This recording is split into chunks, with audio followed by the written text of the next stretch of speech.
It's Red Eye Radio. Gary McNamara and Eric Harley talk about everything from politics to social issues and news of the day. Whether you're up late or you're just starting your day, welcome to the show. From the Uniden America Studios, this is Red Eye Radio. Hello and welcome. He's Gary McNamara. I'm Eric Harley as we begin a Wednesday. Gary, what's happening? Well, before we go anywhere, I just want to play a short audio cut. And I know it probably would drive me crazy, but maybe I should get on TikTok just for a very, very short time for entertainment purposes only.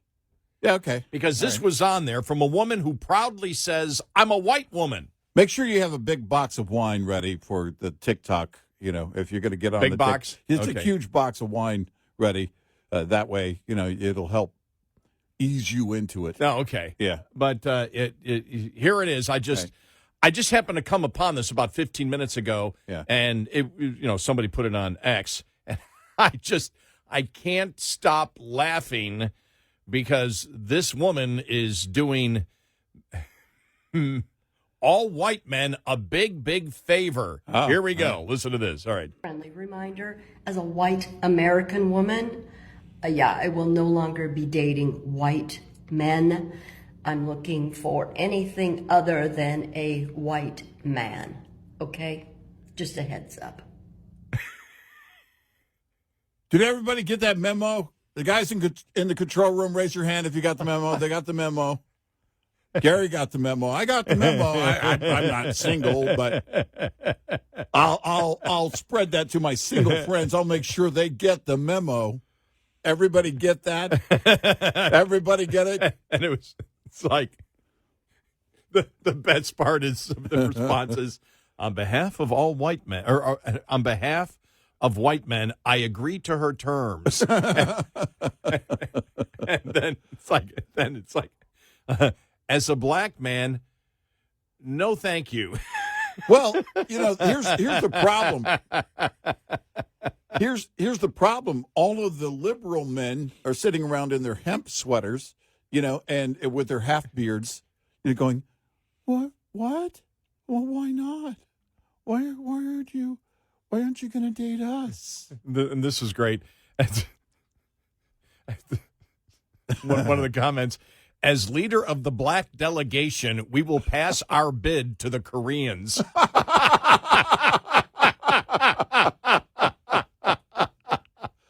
Oh my gosh! Oh my gosh! It's just Yeah, and oh my, that's crazy. Yeah. oh my gosh! Oh, and In that case, would her threat be considered a hate crime? dating. Listen, Betty, your dating days are over. Yeah, right. Exactly. You need to be worrying about elderly issues. Right. like Courting. That courting is what you're into, not dating. like arthritis and Exactly. Just, Right. You need a companion for the drugstore is what you need. There's someone to help you at the pharmacy. oh my gosh! I mean, it's Someone now. you can share your readers Now with. maybe I should be satisfied because you're right. Yeah. I really at this age, it probably isn't healthy for me to have boxed wine because I think there's 3-4 bottles of wine in there and be on TikTok all the time. I'm better in micro doses like this, where occasionally one of the insane TikTok videos come up on X. Right, Yeah, right. I think that right. I may be better for it. Yeah. Just let it come to you. Exactly. And that way you just take it in small doses. It just, and so we had to start with that one. But another very, very busy day. I mean, I really think that the Republicans and Trump should not talk about anything except crime. Oh, yeah, right. Yeah. Because they're not. Well, I guess you can bring up the radical transgender issue too, because the DNC supporting that, and also the DNC officially supporting DEI Yeah. at their summer camp out, whatever. Yeah. Whatever Summer they're camp. whatever they're doing. Summer camp. I mean, there's just some great audio coming up from that. They're later today. They're going to go canoeing and make friends bracelets. What did they call the stuff? Remember the plastic stringy stuff that you made into The bracelet. Yeah. Yeah. What do they call that? Remember yeah. that? Yeah, I don't know, but it was just you would just take that those little plastic things. It was I more, never wanted to do it. well, neither did I. Yeah, I It always wasn't wa- masculine. Well, it wasn't leather. Well, and it seemed to be harder than any Boy Scout knot that I ever had to do. Remember, you had to. That's right, because they had to braid them. They had to braid Yeah. them. Yeah, Yeah. whatever that. And there was a name for. I can't remember what it is. Right. Well, here's the And thing. someone's going to remind us, so that's fine. If I Remind had- us because we can't remember. If I had made one, I kind of pretended like I didn't get it. Because I was worried if I made one, then I was going to have to hand it to one of my buddies. Here, dude, I made you a bracelet. That's not going to happen. That's just not going to happen. When's the fishing and canoeing start? I want to go whitewater rafting. Yeah. But I guess there's so much the Trump doubling down on the 600,000. Yeah. Okay, we'll start with that. Okay, let's all start right. with that. Yeah. I would start with the crime thing because some of the audio cuts are just absolutely wonderful. But this is really the point. This is like Epstein times 100. Yeah. Right. I didn't see. In fact, when I saw that, let me just see if I can find the headline before we get to it. And we're talking about Trump doubling down yesterday, saying, and really being like sort of indignant. Like, that we need to do this. We need to bring 600,000 Chinese students. So we've got a great relationship with China, great relationship. Yeah. And here it is. This is a headline. MAGA doesn't care if universities go out of business because of visa cuts for Chinese students. And this is Alex Marlow, Breitbart editor-in-chief, talked about President Donald Trump saying he'll allow 600,000 Chinese students in American schools, and Commerce Secretary Howard Lutnick saying that the move is needed to keep the schools from going under. Marlow said, "This does not feel like official policy to me. I'm optimistic that Trump is either working something out in his head or he's testing the waters or he's not even thinking at all of when he's saying this stuff." But then Howard Lutnick kind of said, "This is real, but this should be a spot for Americans. We don't care if the bottom 15% of universities go out of business, and so hopefully it's not real. I predict this does not become policy." Yeah. And Okay. But the best part was Trump is no longer MAGA.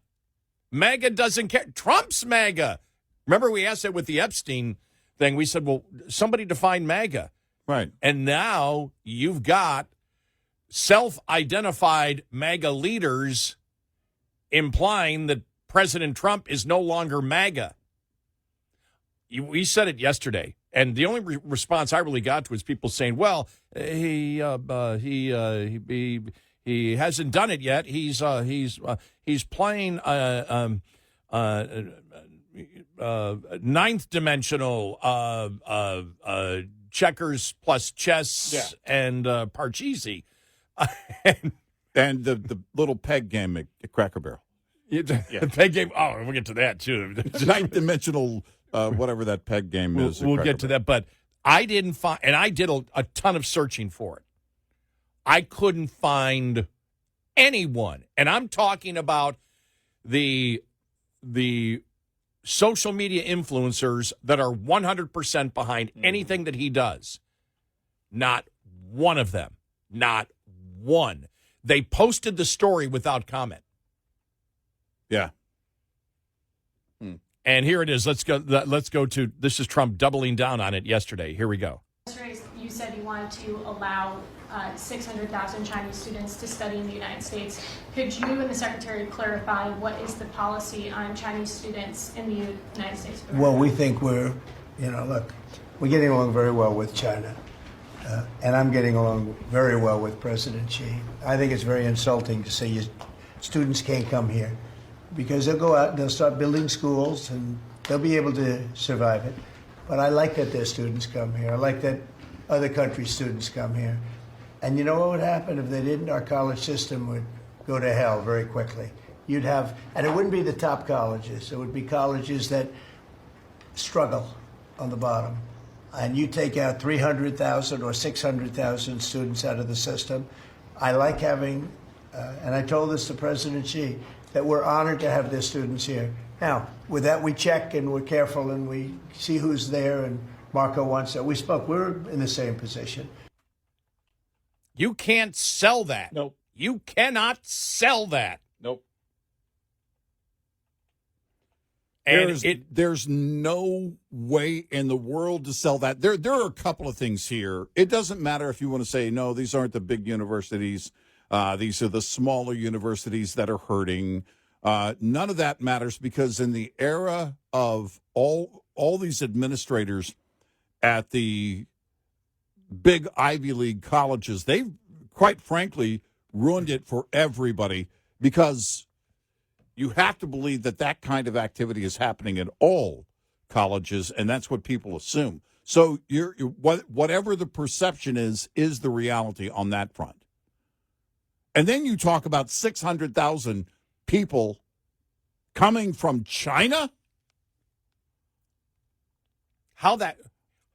You cannot convince the American public that you can vet 600,000 people from China having, basically getting a visa to be educated for year after year after year in the United States. You're not going to sell that to your own base. And you saw that yesterday to the point I got a few people saying, I support Trump on anything.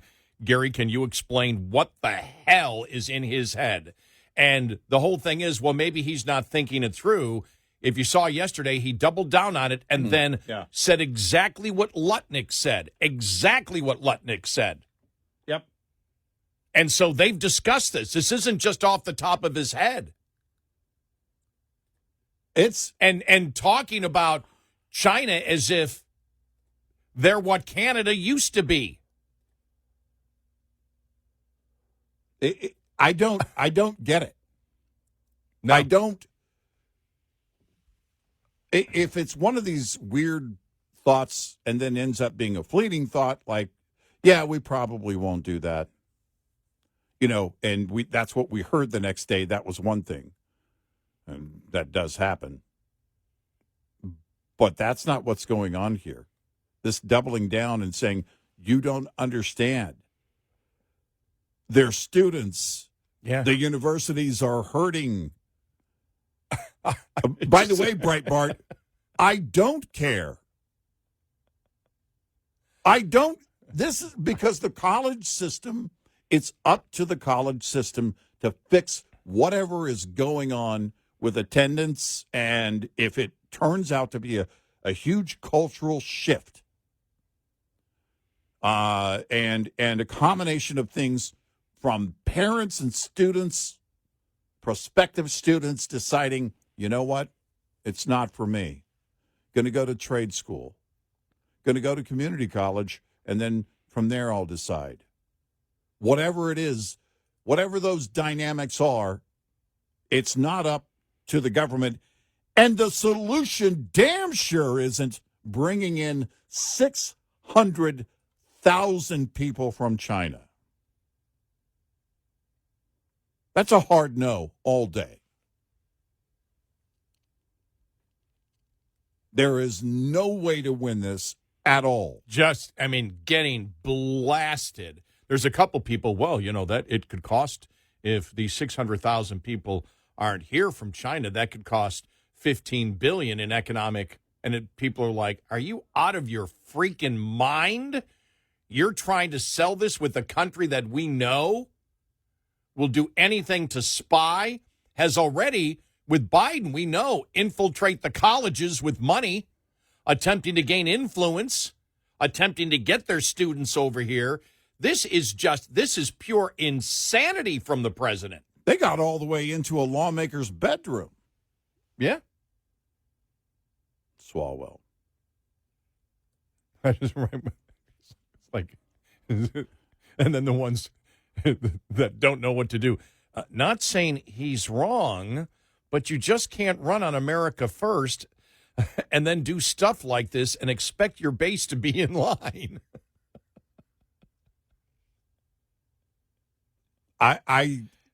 Again, there's no way to make this work.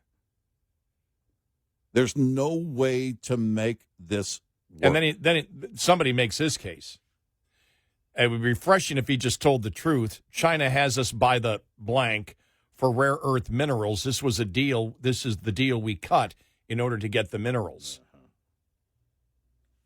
I don't buy that. I don't buy it, but let's, for the sake of the conversation, entertain it for just a moment. Mm-hmm. It's still a no. Yeah.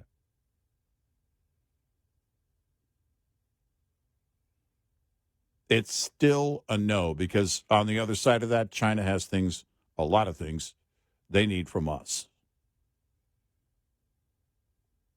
Yeah. And allowing 600, because there's the killer. If you want to nail this coffin shut, if it were to come out that this was a negotiation, that China is pushing this on the administration, that's as close to proof as you're going to get that they want to send, and let me guess, 99%, if not 100%, will be male students. Dumbest thing Trump has done as president. Last month, there were 4 Chinese students caught trying to bring biological materials into the U.S. This policy will give China unlimited attempts to attack our country with another biological weapon like COVID. Yeah. You're not going to win this. No. 866-90-RED-EYE.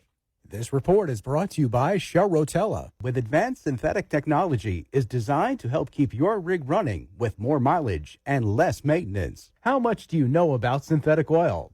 Heavy-duty trucks have been running on traditional mineral oil for the last 100 years, but today's technology brings us other options to consider. Synthetic is better quality. Unlike conventional oil, synthetic oils have a consistent molecular structure, giving it the ability to support pressures from higher horsepower engines, especially at lower RPMs. It also allows oil to reduce friction in an engine, controlling temperatures and improving fuel economy. Lastly, they're cleaner. Synthetics pick up fewer contaminants as they do their job of lubrication. They also have a better oxidation stability, resulting in an overall cleaner engine. Coming up, more with Gary McNamara and Eric Harley. It's Red Eye Radio.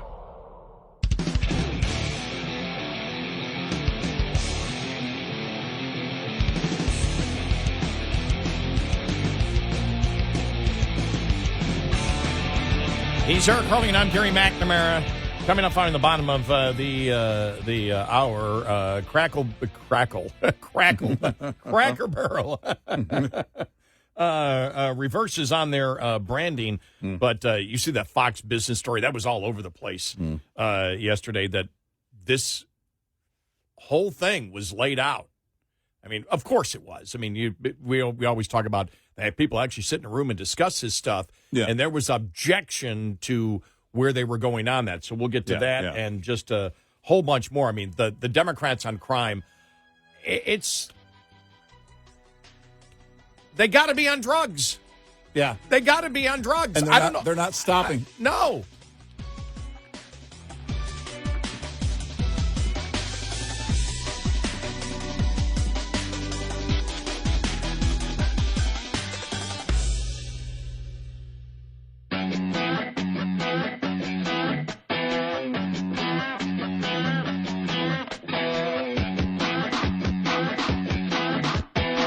Catch all 5 hours of the show live every night on the Red Eye Radio app. Available in the App Store.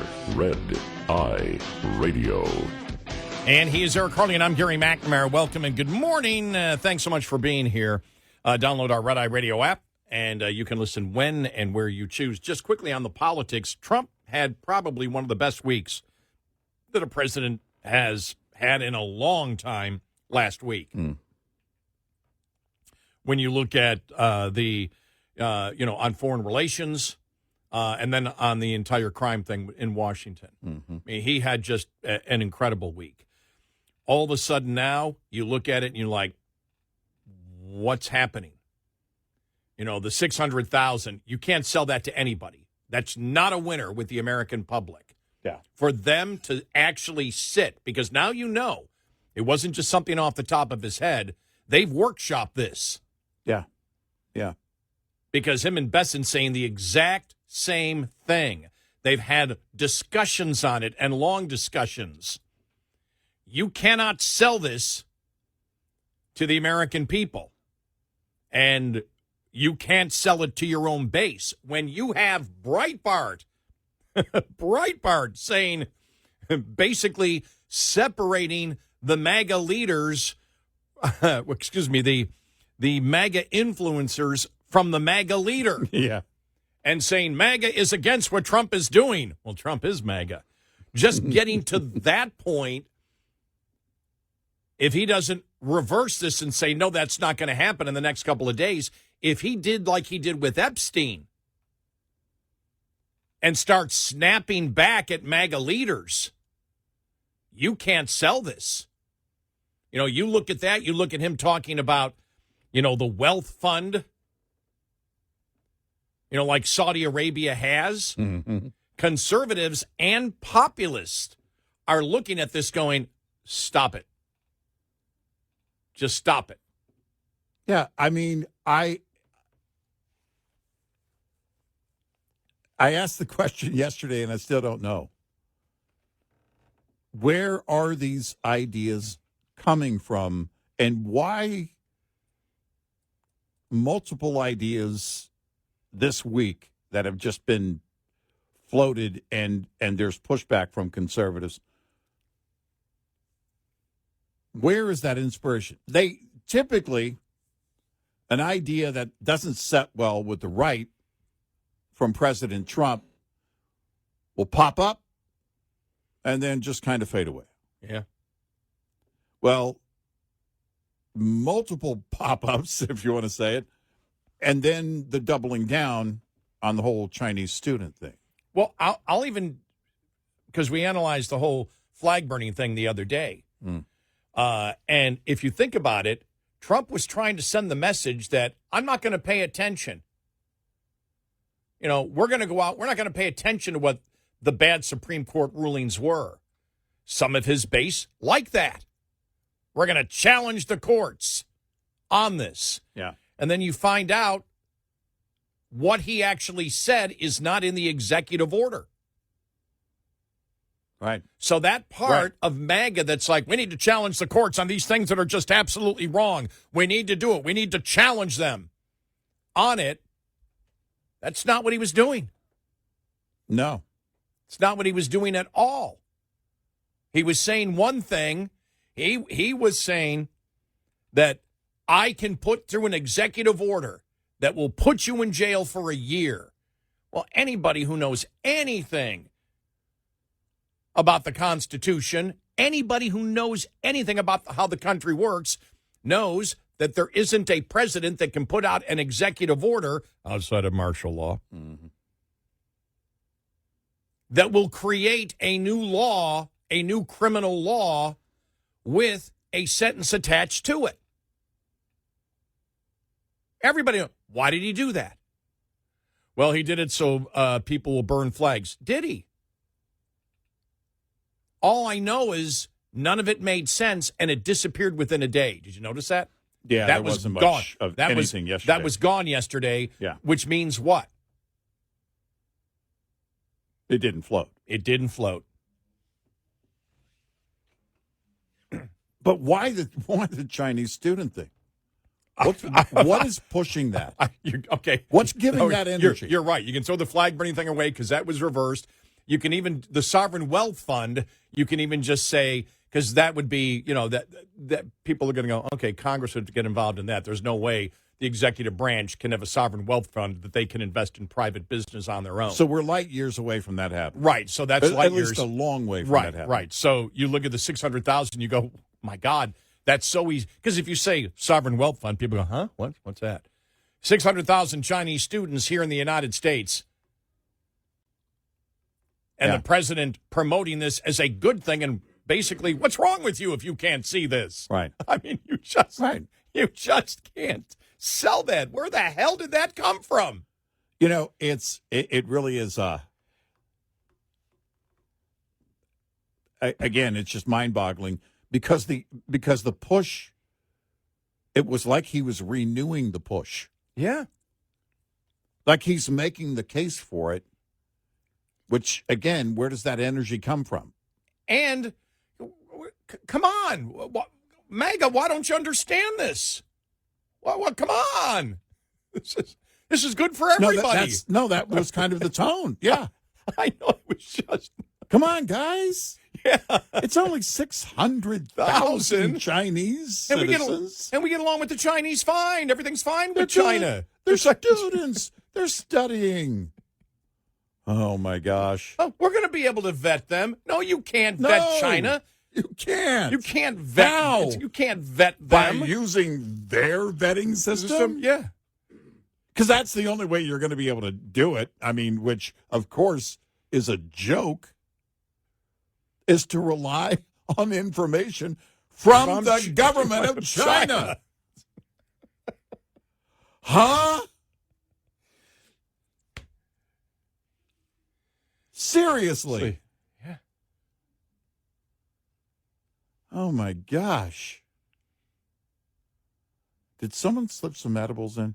That's right. Is that what's happening? He's never done drugs before or alcohol, but because it just doesn't make sense. The doubling down on it and his tone, like, come on, what's the problem? What do you mean? It's only China. It's a good for all of us. It's That's 600,000. It's a very small number. Seriously. You mean compared to their population? Seriously, he might have said, I was wrong on the border. We're going to reopen it and let everybody in. Yeah. He might as well have said that. Right. I was wrong on the now border. That we've solved the problem, we're going to reopen it. Right. Now we've solved the problem. I mean, just. Wow. I don't get it. And he's only going to go, it's going to go one of two ways. He's either going to triple down on it because the criticism is universal. Yeah. Yeah. Across the board. Whether you're a conservative, whether you're a moderate, whether you're a populist, MAGA person, no matter what. And I say populist in that you agree with the economic populism. Yeah. That you're not really a free market person, whatever. And there's a wide range of people that support Trump, from market people to non-free market people. Wyoming population for the entire state is 587,618. Right. As of 2024. But there's only two ways he's going to go on this. He's going to either reverse it, or he's going to double down and get angry like he did on the Epstein thing with MAGA. And that's not going to work here. And say it, because it didn't work with Epstein, and say that any more discussion on this, and you're, I'm going to consider you to not be a follower. You're not going to be, I forget what the word was that he used. And, and loser, you're going to be a loser. No more discussion, trying to shut the door on it. And, of course, that only opened up more discussion. But even with the Epstein thing, you don't know what's in there. Right. Here, everything is 100% clear. Oh, we know There's what this is. there's no guessing. There's no speculating. No. Everyone knows what this is. Yeah. You're saying to our number one adversary, our number one enemy in the world, that we get along with them great. There's no problem whatsoever. Oh, I know we've had spies before come in even recently and everything else, and we know they've inundated us with spies, but we're going to allow 600,000 in because I like Xi. You can't sell that. Well, and This is as bizarre as the Democrats doubling, tripling, quadrupling down on being pro-crime. yeah, it is. It is By that comparison. bizarre for the Trump administration. Well, and imagine that President Xi of China came out and issued a statement. We're glad that the U.S. is cooperating and allowing 600,000 of our citizens to come over and study. You just made it because Xi could do that. Whether this is a negotiation between China and the U.S. officially or not, if Xi issues a statement like that, then it has to be over. You shut the door on this thing forever. Because if it looks like China's been pushing for this, I'm 100% against it either way. But politically, if Xi comes out and issues a statement, anything saying, oh, we're very happy with this agreement, then you just opened a door for a massive, massive, massive, deep hole politically that you've got to crawl out of. And you shut the door on this idea once and for all. Don't let it happen. You can't let it happen either way. No. But there will be a point, if they're going to push for this, I can almost guarantee you, I'll put $1 on that bet all day, that President Xi, that China makes some kind of statement. Then it will look like a deal between the U.S. and China. Which means, again, China's in control. No, you can't let it happen. However it came to be, the answer is no. No, no, and no.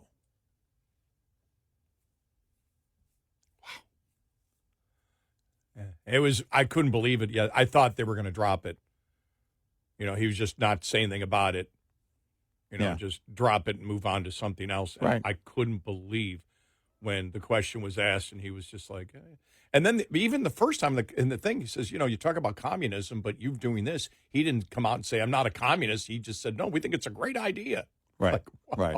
He didn't say, I'm not a communist. Don't imply that I may be doing something that may involved communism in any ways. Mm-hmm. Didn't say that. He was like, no, we think it's a great idea the first time. Right. I was a little bit shocked that he didn't attack back at that. Right. But it's sort of the tone is sort of like, come on, this is just normal. What's wrong with you people? Don't you Right. understand? I mean, Right. Don't you get it? I don't know why you object to this. This is great for all of us. And MAGA's like, what in the world is going on? Yeah. 866-98 Red Eye.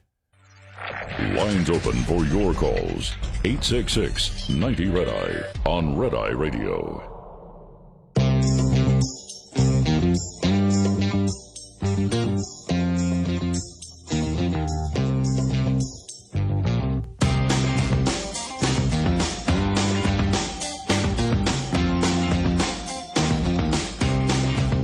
And he's Eric Curley, and I'm Gary McNamara. Coming up following the top of the hour, we will talk finally American Camelot 2.0. Oh, yes. We'll talk yes. nothing but we'll spend the next 4 hours talking the Taylor Swift, Travis Kelce engagement. We'll first start talking about the dress that we think she might wear at the wedding. And the return of Camelot. We haven't had Camelot. We haven't had a a Camelot couple since the Kennedys. Right. Yes, this would be a... Funny thing is, anybody under the age of 50 is like, what the hell are you talking What is about? Camelot? That where they sell used camels? What is that? What is a Camelot? Yeah, it is a new era of American royalty. Yes. We Yeah. now have the royalty Right. that we can look at and say,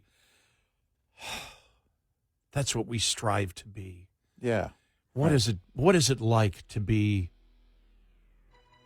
the perfect Camelot couple? I do think, though, it is noble that Taylor Swift, as a billionaire, now is officially going to adopt a mere millionaire. I think that's a very noble effort. Top of the Hour News is brought to you by House Products. Visit houseproducts.com. This is Red Eye Radio on Westwood One.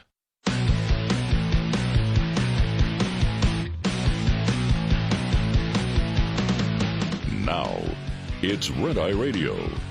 Gary McNamara and Eric Harley talk about everything from politics to social issues and news of the day. Whether you're up late or you're just starting your day, welcome to the show.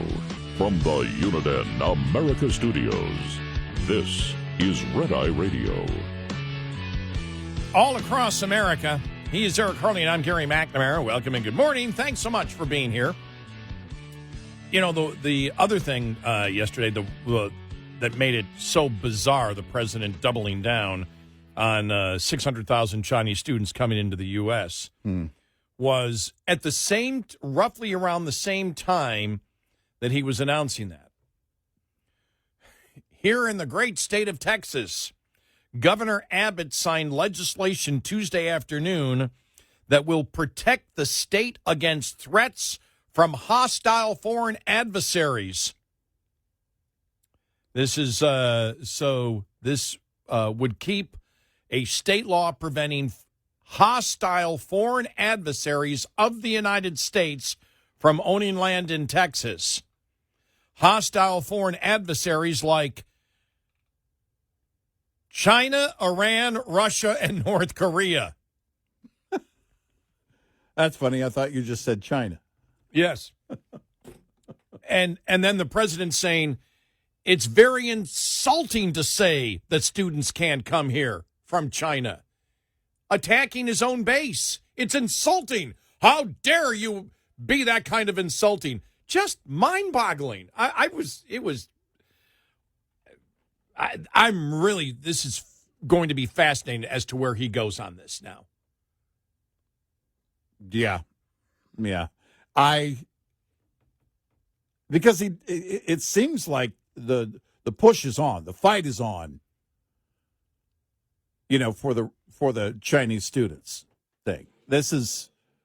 I don't know what's behind it, but yesterday was trying to make the case after receiving a ton of pushback on it. I'd say as close to 100% pushback as you could get from the MAGA base. Yes. Even more than Epstein. I was going to say, this is even more than Epstein. Because in Epstein, people said, well, we're not really sure what they have or don't have on it, and maybe there is something there because there are things you didn't know. Yeah, there were built-in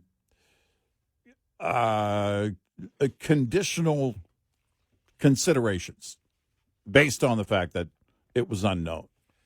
Well, now you have this China thing, and day two, it was like, no, guys, really, come on. So what is the next step? If the push is to continue, what's the next step? He mentioned President Xi. That's not a good thing. By the way, that doesn't help your case. Well, but if he thinks it does, is the next thing going to be a student visa summit with President Xi? I mean, it all would go south from there. Not that it hasn't already, but I don't know what the next phase or stage of this push will be. If if it's going to continue. Looking at you, the when this was first brought out, I mean, you off the air and on the air, you were just to look at your face, and again, putting on your political analyst hat, and me in the studio, doing the same thing, but looking at you. When this came out, you were just like, and you said it on the air and off the air, where the hell is this coming from? Where in the hell? And when you look at the background, when you think of Trump running for president of the United States, now, inflation became a big issue because of Biden, right? Yeah. Inflation became a big issue because of the Democrats being in power. And he said, we're going to do better. And people believed him. So in this election, but the last election in 2016, the first election in 2016 was all about the border. Yeah. The border was the number one dominant issue. And the border's about what? Ensuring the security of the people of the United States of America.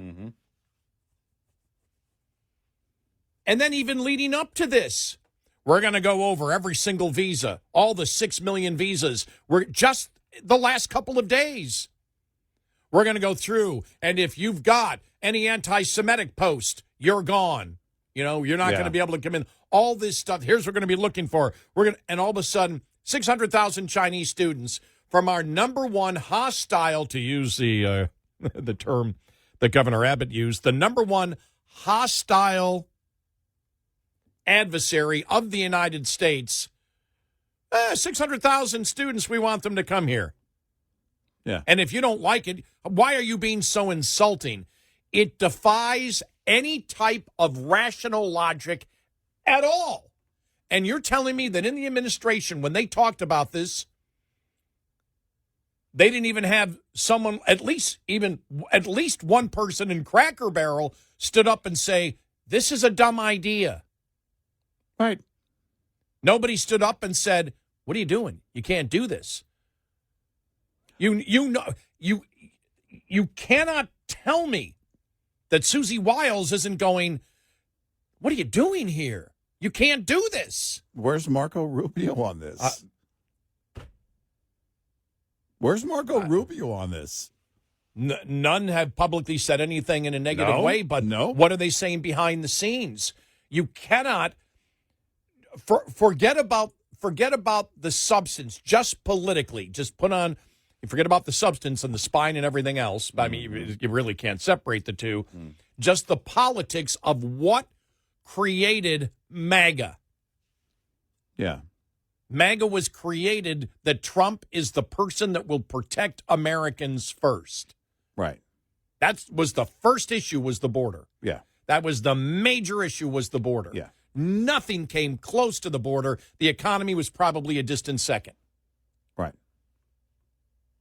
At that point, inflation changed in this in the last election, changed it all up where it became a lot closer. But it was the border. It was the border, and Trump's been on that for the last 40 years. By the way, it wasn't just that the southern border was wide open. Part of it was a huge concern that so many men from China were coming here to the U.S. Yes. And, take from that what you will, but it was a concern by his base that was big, very big. Now we're getting conspiracy theories, which is, all right, Xi must have something on Trump. I have a different conspiracy theory. Have you seen the movie Dave? Yeah. Right. This is the Dave version of Trump. It's not the real one. Right. This isn't really Trump. It's Dave. Yeah. They found a guy. Right. They found a community organizer. Right. Trump, the real Trump right now is meeting in Russia with Putin and doesn't know what's going on. Right, exactly. His body double's doing something totally absurd. It's got to be a body double. But that's how bizarre this is. Well, okay. Because So- it's completely the opposite, because of just the visa thing, it's completely the opposite of everything that he has stood for, not just as president, not the number one issue that got him elected the first time as president, but the last 40 years.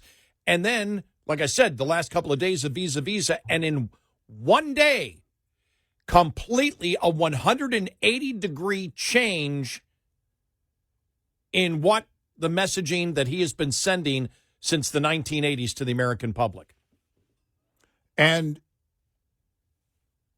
look, I don't expect Marco Rubio to come out and, oppose it openly in the public with, maybe he's working on it behind closed doors. Or we have to entertain that thought, the idea that there is some kind of negotiation going on between China and the U.S. This is a part of it. And you float this, and then there's, but you still look bad if you back off. You still look bad by what he said yesterday. If he said, look, everything's a negotiation, it might not be that, but part of the negotiation is to allow Chinese students, a small number to be here. But it was as if it's not as part of a negotiation to get the deal that he wants. It said the message he sent is he wants these students over here, and you're insulting me, the students.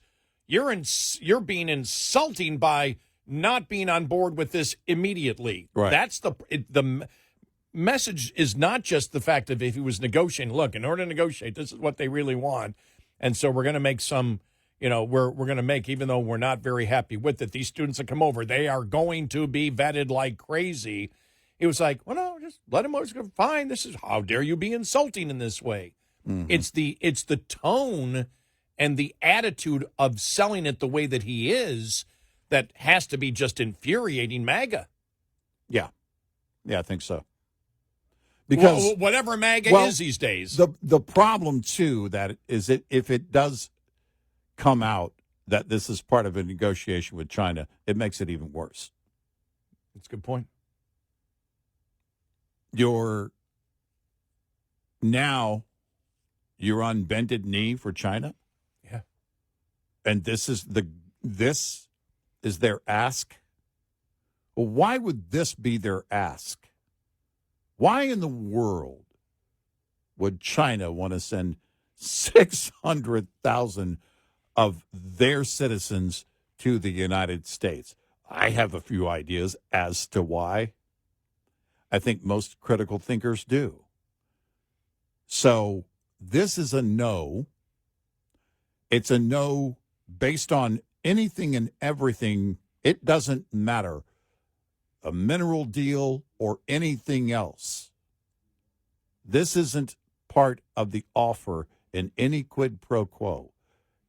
You cannot allow this to happen.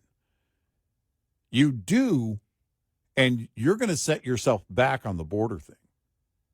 Because while this is student visas and not an open border, it doesn't matter. Keep in mind, foreign students that were here and they saw through, again, observing them as protesters or whatever, that they were not honoring that visa, the conditions of that visa.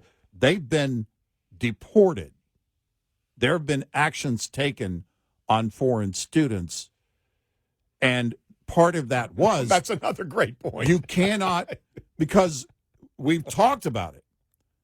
In order to come here as a part of that visa, well, there are conditions that have to be met. Right. You don't just get to come here, study, and then protest on the side of our enemy against us. No. Well, now, if you're talking about the biggest threat that the U.S. has, it's China. And 600,000 Chinese citizens coming here on a student visa is a no. It's absolutely cannot be allowed. But if it is, we were just a couple of people brought that up. Well, that's because in order to get the minerals, this is the deal Trump has to make. And you said, well, and I agree with you, it still isn't good, but they're not using that. What they're saying is, but it brings $15 billion in economic activity to the United States. Oh, my God. That's just, you're almost saying, so money is more important than national security. Right. We can sell out. That $15 billion is more important than national security. Well, then if that's you the cannot case, sell that to MAGA. well, if that's the case, why just 600,000? Increase it. Yeah. You could do more business, right? Yeah. No, no, no, no, and no. No. 866-90 Red Eye. Brought to you by FPPF, Fuel Power Max. It's a common road rumor that it's impossible for one truck owner-operators and even carriers with just 2 or 3 trucks to get freight direct from the source, the shipper. Yet, hard-won experience from untold numbers of owner-operators with authority disproves the notion. Search your home base area and, later, frequent freight destinations to find all the manufacturers, distributors, and other shippers in the area. Once you get that list, ask yourself if those companies know who you are and what you do. If not, you're leaving opportunities on the table. Strive to own your backyard to build a solid foundation for the business. For many a small fleet, it's the loads outbound from home that are the bread and butter. But you can take that same approach to the destination area, identifying shippers there and getting on the phone to make sure they know who you are and what you do. Owner-Operator Business 101 is provided by Overdrive's Partners in Business program. Go to overdriveonline.com to the Partners in Business section of the website for more detail on this and many other topics. Brought to you by Shell Rotella. With advanced synthetic technology is designed to help keep your rig running with more mileage and less maintenance. Get in touch with Red Eye Radio, toll free at 866-90 Red Eye.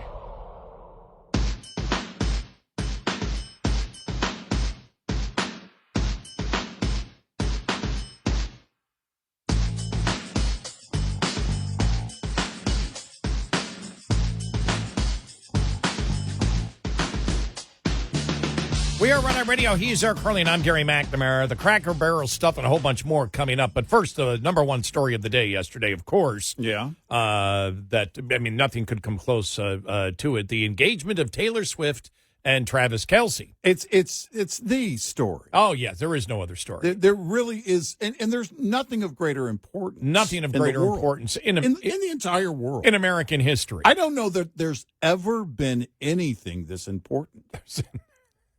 And therefore, Scott Jennings had to talk about it on CNN and what contribution they can bring All right. to our society. Okay. I think we're on Panda Watch now. Mm-hmm.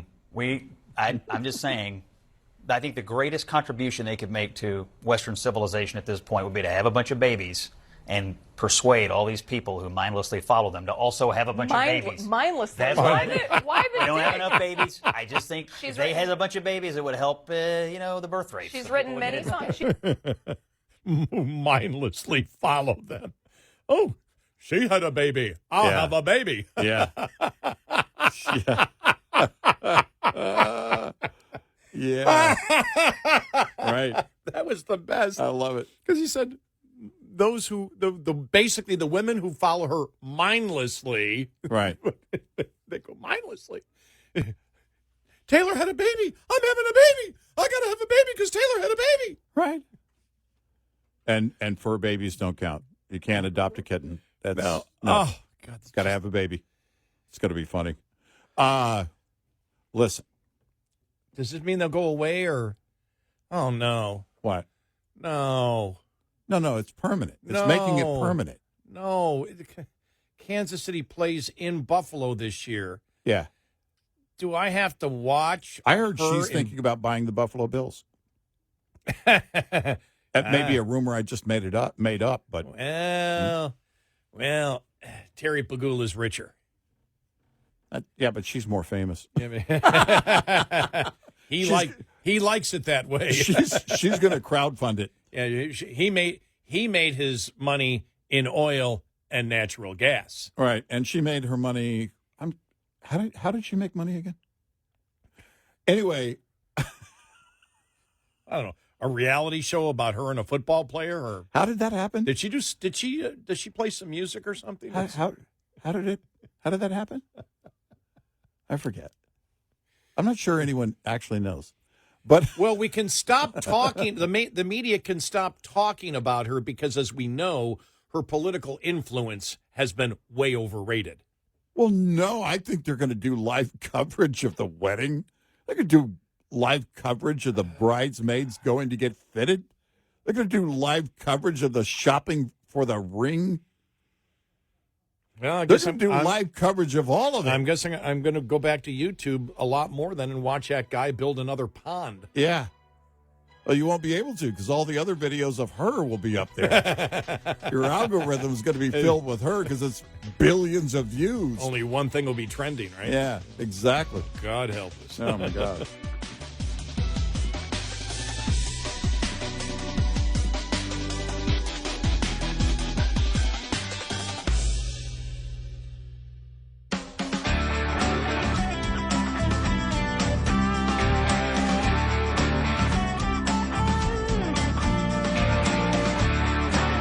You're listening to Red Eye Radio from the Uniden America Studios.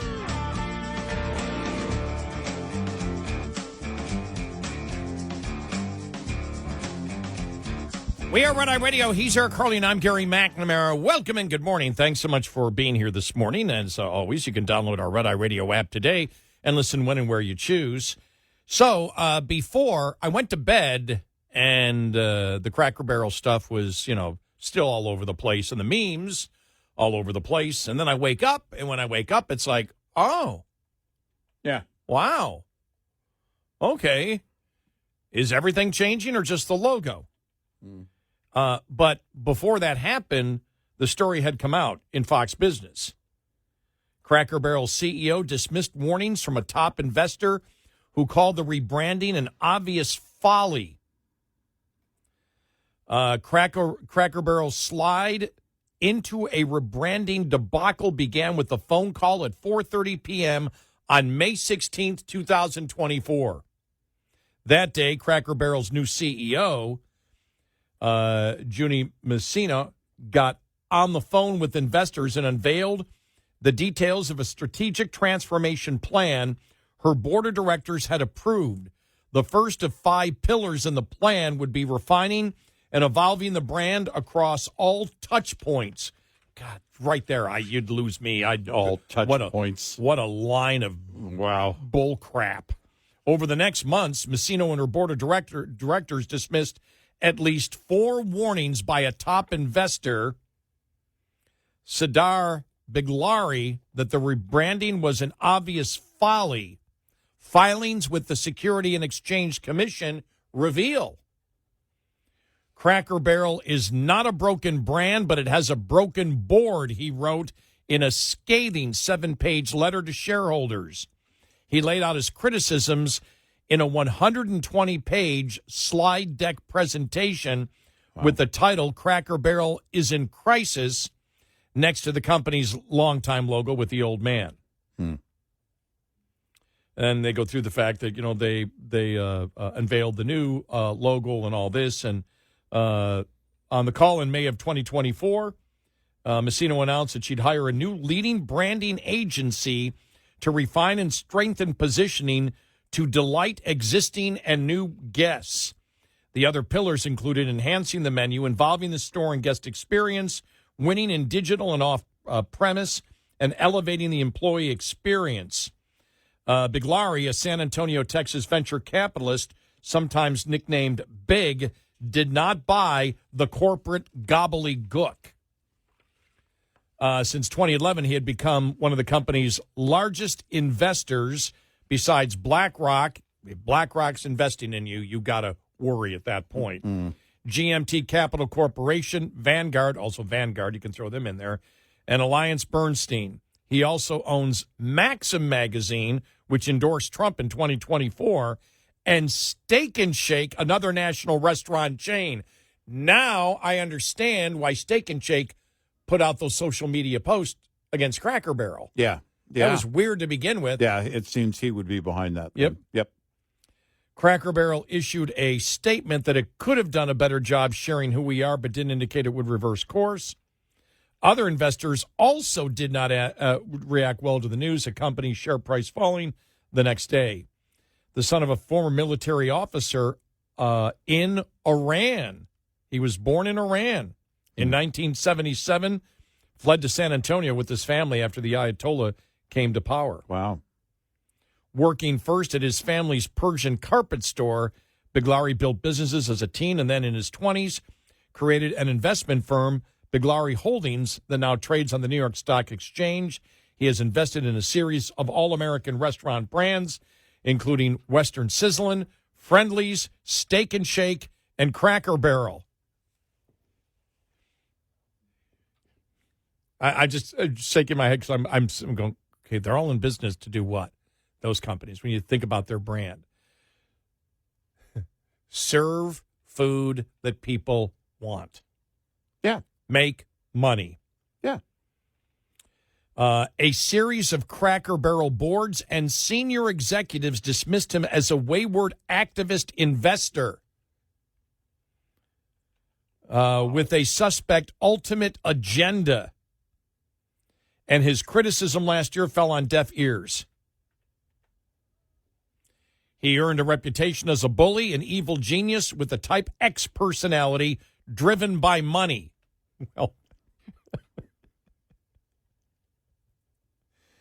Well, wow. Early into his investment in Cracker Barrel, he created a website for his critiques, enhancecrackerbarrel.com. Cracker Barrel responded on a webpage devoted to investors. The CEO and the board barreled ahead, hiring a new chief marketing officer, Sarah Moore, in July 2024 from MGM Resorts International, doubling down on expensive store remodelings and refreshes. The 2024 annual report, released last September, included diversity, equity, and inclusion section featuring its 7 business resource groups for promoting diverse members. Hauntingly, in the report, executives warned that failure to achieve or sustain its strategic transformation plan with the rebranding could adversely affect our results.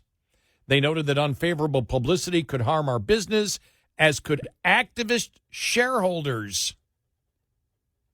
On October 8th, 2024, Biglari had enough. In a blistering 7-page letter to shareholders, he warned them about the board's obvious folly, greenlighting Messino and her new transformation plan. He criticized the board's alleged dysfunction and mismanagement. Cracker Barrel is now in perilous times, he wrote. He laid out all the stark numbers, the actual money numbers. Mm-hmm. The problem lies not in the seating, but in getting more people to sit in it, he warned. We do not believe changing the furniture and altering the decor are going to change a company's trajectory or solve the company's underlying problem of declining traffic. So it just goes on and on and on. But everything that they did, he predicted would happen. You know something? When I saw that, I thought about this. One time, a friend of mine asked me a question. He goes, "You've been in business. You've been in, I was in banking. I was in, I was in machining industry, and I've been in a bunch of different things in my life before I ever got into talk radio, management, whatever." And someone said, "What have you found to be the biggest problem in companies? Is it, is it greed? Is it arrogance?" And I looked at them and I said, actually, the biggest thing I've ever seen, the biggest thing I've ever experienced is nobody ever really wanted to make money as much as I did. I didn't work for managements that wanted to make money as much as I did. They had other concerns. Yeah. They were either, some could be penny wise and dollar foolish. Some worried about short-term instead of long-term success. Others protecting their own territory, where everybody in a company, as you've experienced that, I'm sure, Eric, they protect their own little territory. But as I told them at that time, I never had worked for a company that wanted to make money as much as I did. That's the biggest challenge that I've seen. And that's the reason I've left most companies, is because they didn't, when it came down to it, and I'm not talking about, oh, then you're greedy. Nope, got nothing to do with it. You're in business to do one thing, and that's make money. What I ran into was on entrepreneurial levels, and I only had a couple of experiences that those two were enough to teach me that pretty much the same thing you just said. No one has the same interest as I do.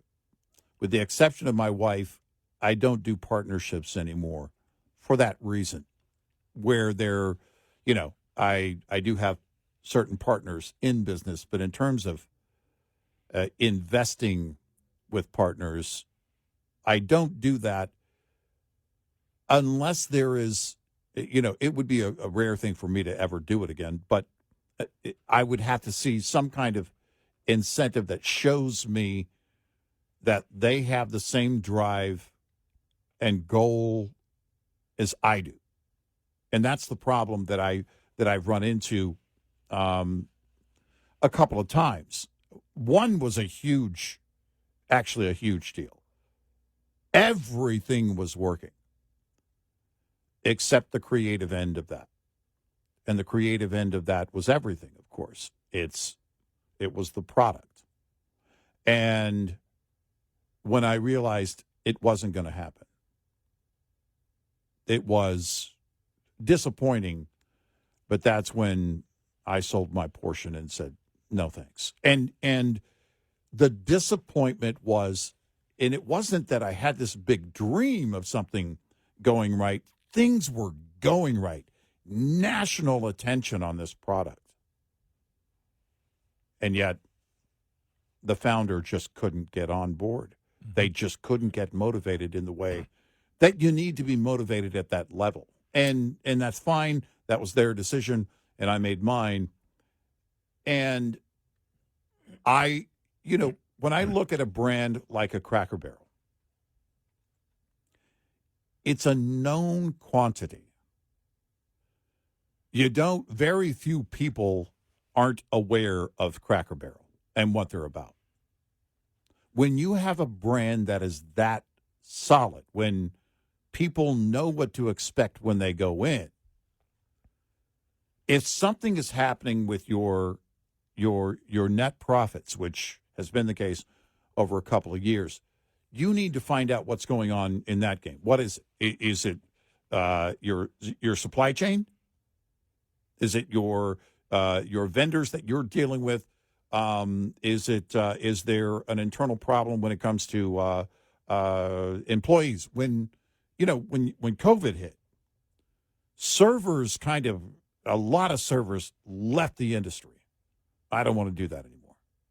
Because after things were shut down and some people were getting paid more to stay home than they were making at their real job, it changed things. And being a server is a really hard job. You're not going to get rich doing it. And so that changed a lot of things. Do you not have the same, base in terms of your employees?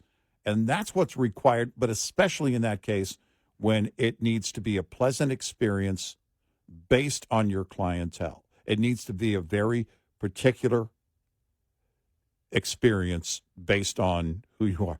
But by the way, I was at a drive-thru the other day, Chick-fil-A. Love Chick-fil-A. They said, hey, do you mind waiting in space number 3? And I said, my pleasure, which is their response usually to the customer. And I just basically kind of a wink and a nod that, I get it, because they have mastered customer service. And that's one of the things, when you look at a brand and when you have a true brand standard that is set in the marketplace, and especially in an industry that's going through so many fluctuations. Fast food right now is trying to find their way because, McDonald's had to reduce the cost of their meals, their combo meals, because in some cases a Big Mac meal was reaching an upwards of $18. Well, sorry. You can't do that. That's not what fast food is about. In people's mind, it's cheap. It may not be great food. It's cheap. It's fast. I want to get home. And in the case of a sit-down restaurant, Cracker Barrel had a very particular experience for their customer base. If you decide to go in and change that, what you're doing is you're putting a huge question mark. Now your own customer base has to rediscover you. That's a horrible move all day. You can't do that. I don't know what to expect when I go in. When the opposite has been the driver for your customer base for a long time. You change that and create uncertainty, you should expect your customers to go away. And it's a horrible move. More on the Cracker Barrel situation coming up, 866-90 Red Eye. Lines open for your calls. 866-90 Red Eye on Red Eye Radio.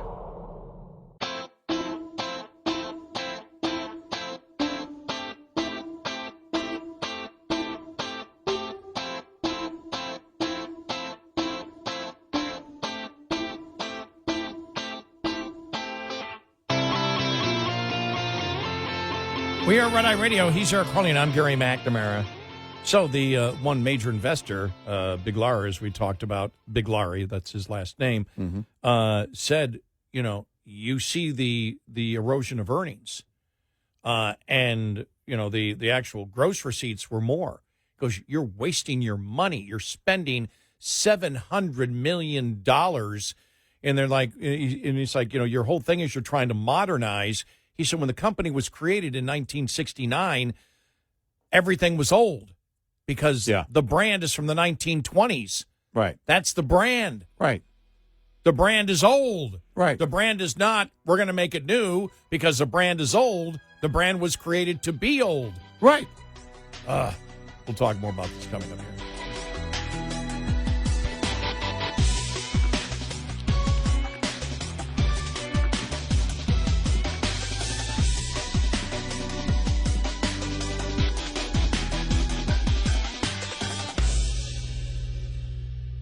This is Red Eye Radio on Westwood One.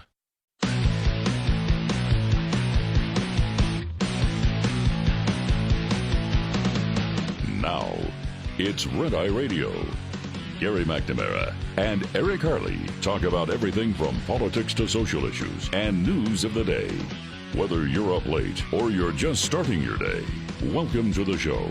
From the Uniden America Studios, this is Red Eye Radio.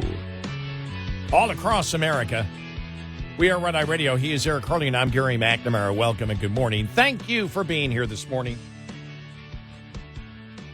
I think one of the great lessons, especially if you're young, I think when you get to be our age, you sort of figure out that most politicians and a ton of people in business, even though they may have a title, as Dad always used to say, you give somebody a title and they believe they've got an infusion of brains.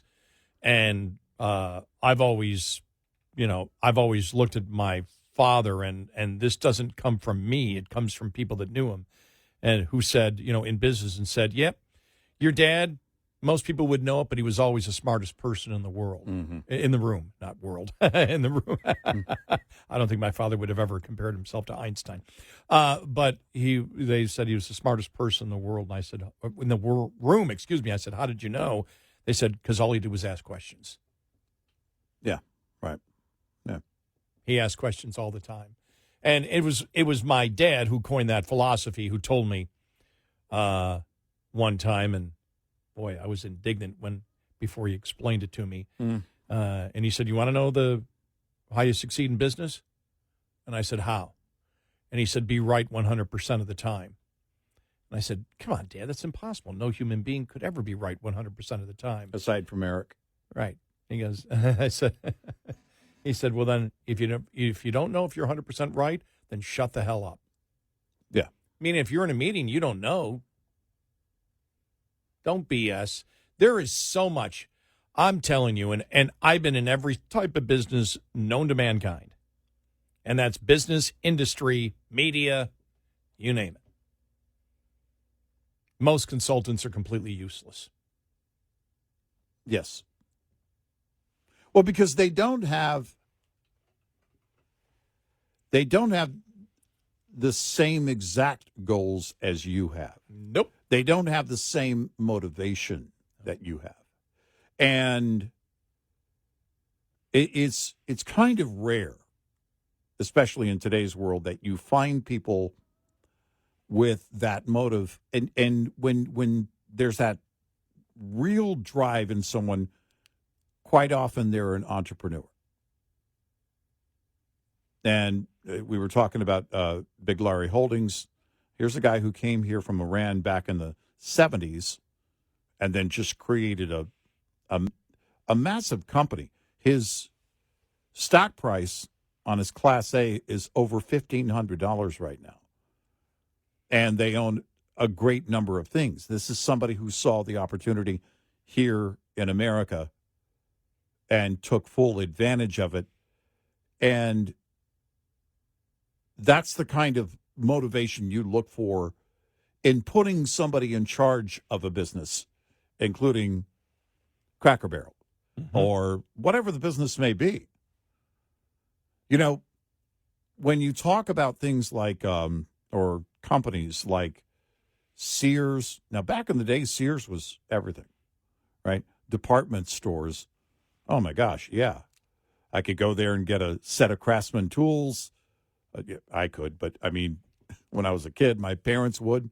My dad would go look for something. He needs a new wrench or whatever. Mom could look at clothes. They had pretty much everything that you wanted. There was this all under one roof kind of approach. It was inevitable that Sears, Kmart, and others would, JCPenney, would go down this road of aging out in a way because they couldn't recreate their brand. They were doing the same thing as each other and didn't really set themselves apart from the others in the marketplace. When you look at brands like, well, Cracker Barrel and Chick-fil-A, they have in a big way made very big branding statements. When you're looking, when you think Cracker Barrel and you've ever been to Cracker Barrel, again, you know what to expect. You know what you're going to get. That's, I think, probably more important than ever in a time when it's extremely expensive for a family to go out and have a sit-down meal together. And a lot of families have to make that choice of, basically staying home. This is basically your entertainment dollars. It's not just food, but it's also doing something. And you're changing up what they should expect. And for the life of me, I can't figure out why you would want to do that based on something you mentioned. The brand is based on nostalgia, right? Based on things, the way things were in the past. It has been since the beginning. They have rocking chairs on their front porch. Right. And I just thought it was when Big Larry's, responding to the criticism, well, our brand is old. He goes, it was old when it was created in 1969. It's supposed to be old. That's the whole point. You're saying you're going to modernize it. It's like that's not what the brand is. There's a lot of modern breakfast and dinner places that already exist. Right. People come here for a particular reason. I think about, I talked about it before. And again, it's only a single owner, and it's a very small place. I always talk about Marty's, the little breakfast restaurant that's in Clarence Center, New York. But we go there because the food's great, portions are great, but it is the imagery of a restaurant in a small town with very friendly servers who have become like our family to us. Yeah. There's a great comfort when you go in, that the decorations are going to be there. When I go back next time in September and I stop by, or I stop by in October, I know it's all going to be decorated for fall. I know Christmas, it's all going to be decorated. I know 4th of July, it's going to be decorated. I know what I'm going into. I'll give you another brand. Now, well, before we go into other brands, you have to understand that there are some things that cannot be saved because of technology. Right. So there are some losing business models because of technology. The movie theaters. You know, we're not going to have as many movie theaters as we had in the 1950s today, and we're not going to have as many movie theaters we have today 20 years from now. Right. And that's because of technology. You've got streaming. Everybody can afford a 65-inch TV. You can get one, what? Somebody told me they got one for $299 the other day. Wow. $299. You know, you get a sound system in there, and for, $700-800, because the sound system's going to cost more probably than the actual TV, you've got the movie theater-like experience in your own home. You don't have to go anywhere. Yeah. You can't beat that. We know, because of the inflation we've also seen, people are more choosy in going to restaurants. Yeah. Coming up here in the next couple of weeks, I'll probably get my Trans-Siberian Orchestra tickets. People complain all the time. All they play is Christmas music, and it's roughly the same show every year. Well, it's always going to be. That's their brand. Yeah. They're going to play the familiar Christmas tunes that are their favorites because that's why people go. They go specifically for that brand. Now, they've been doing it for 25 years. Could that business model burn out in 50 with all new people, changing tastes, whatever, because people, the core group has been together. Right. And that may change. Could that affect them? Yes. But I think the average I think when you look at it, the average that even a large corporation lasts in the United States is 40 years. Yeah. I mean, they may stay, they may get bought out, they may do something, but changes happen all the time. But when you look at specific branding, Cracker Barrel is the branding. And it's the branding that it's rustic nostalgia.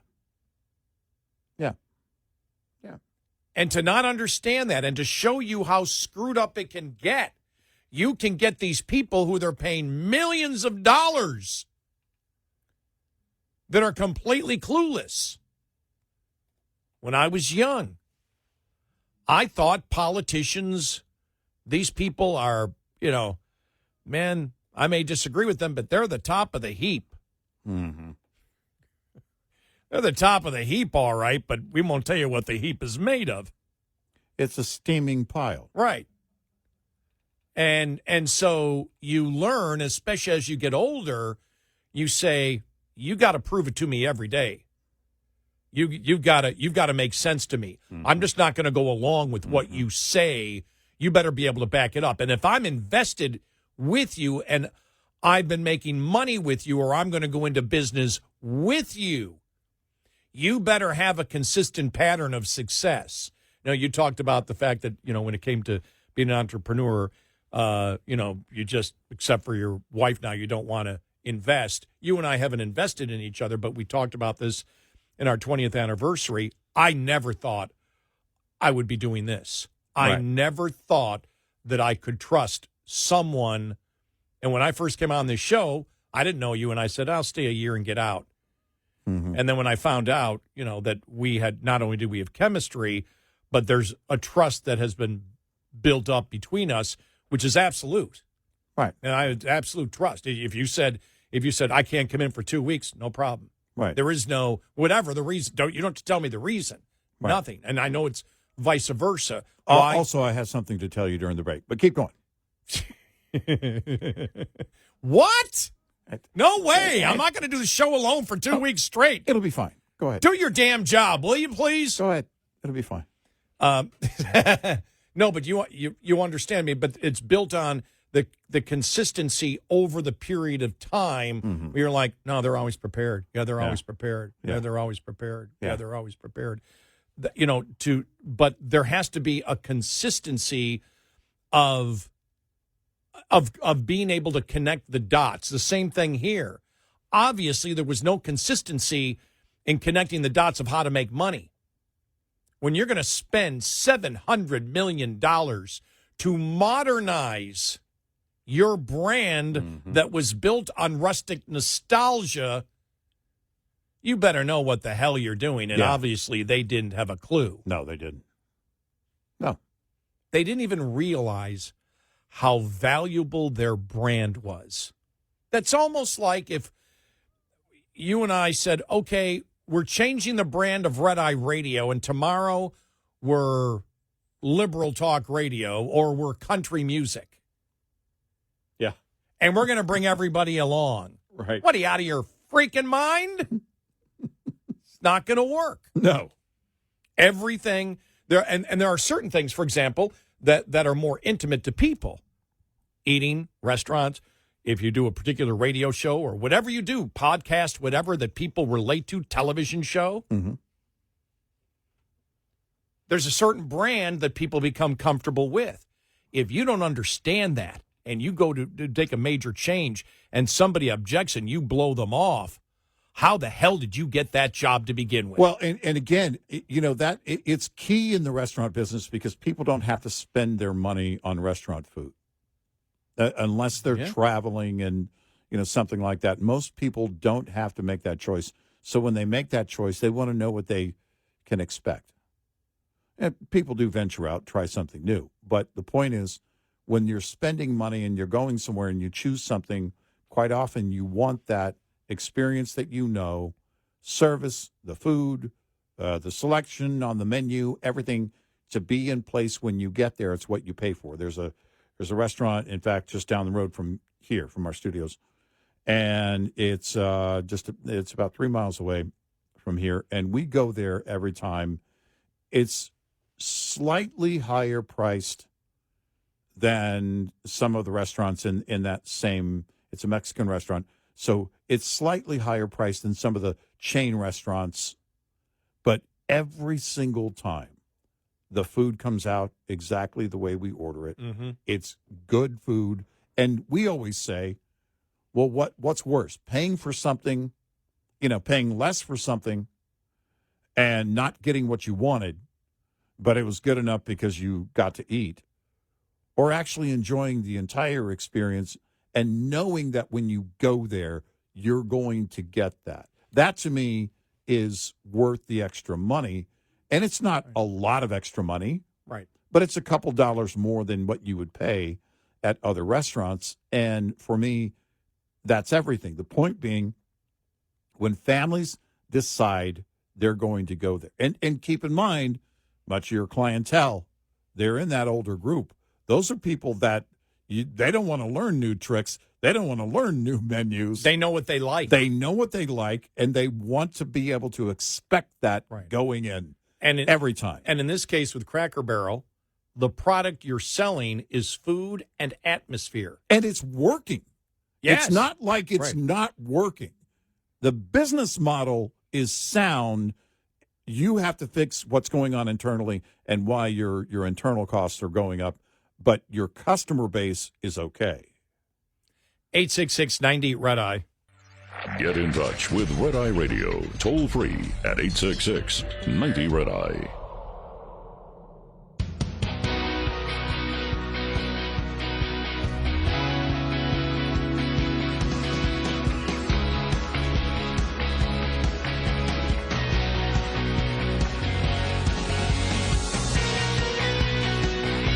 We are Red Eye Radio. He's Eric Carly, and I'm Gary McNamara. More in this article on Cracker Barrel actually laying out, and this is all public information that they got from the Security and Exchange Commission. The communications going back and forth. Right.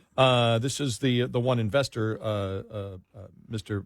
Biglari, who said he noted humorously that the transformation was a mistake. He said because the day Cracker Barrel opened in 1969.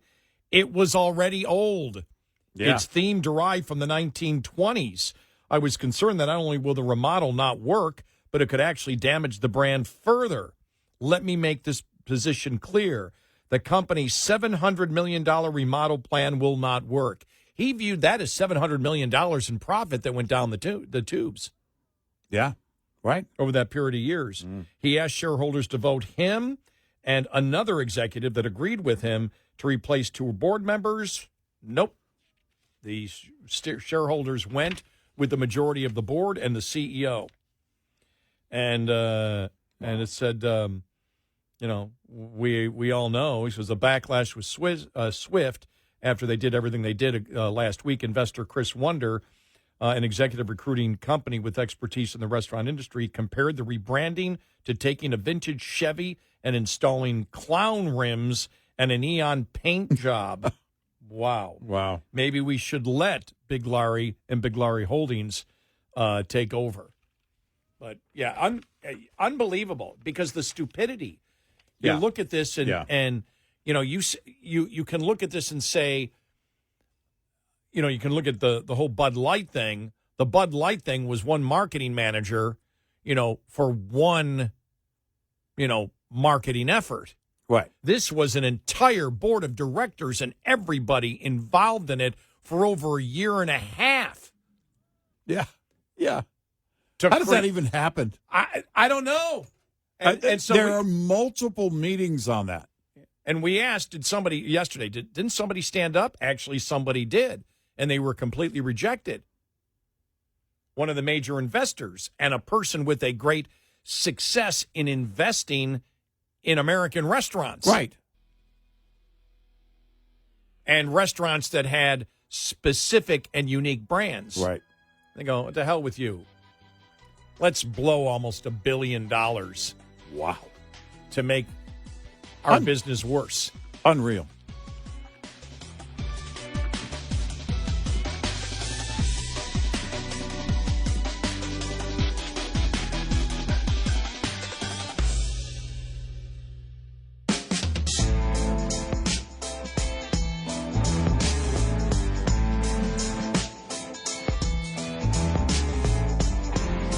On our website, RedEyeRadioShow.com. Show info with stations, podcasts, and more. Red Eye Radio. And he is Eric Harley, and I'm Gary McNamara. All right, just taking a glance here, just taking a quick look at the Babylon Bees headlines. Okay. You ready? Right. Taylor Swift engagement, and by the way, it does show, him on his knees and whatever, and then right next to them is a referee. And it says, Taylor Swift engagement overturned as referee determines Travis Kelce's knee did not touch the ground. I love it. That's good. That's good. Another one. Travis Kelce says he'll write his own wedding vows as soon as he learns how to spell the word psyched. Okay. But the best one, maybe Trump is playing three-dimensional chess with the Chinese. You ready for this headline from the Babylon Bee? All right. Genius Trump enacts plan to dumb down Chinese population by inviting them to attend American universities. Oh, my God, that's the best one. Oh, wow. We send back all these 600,000 woke people back to China.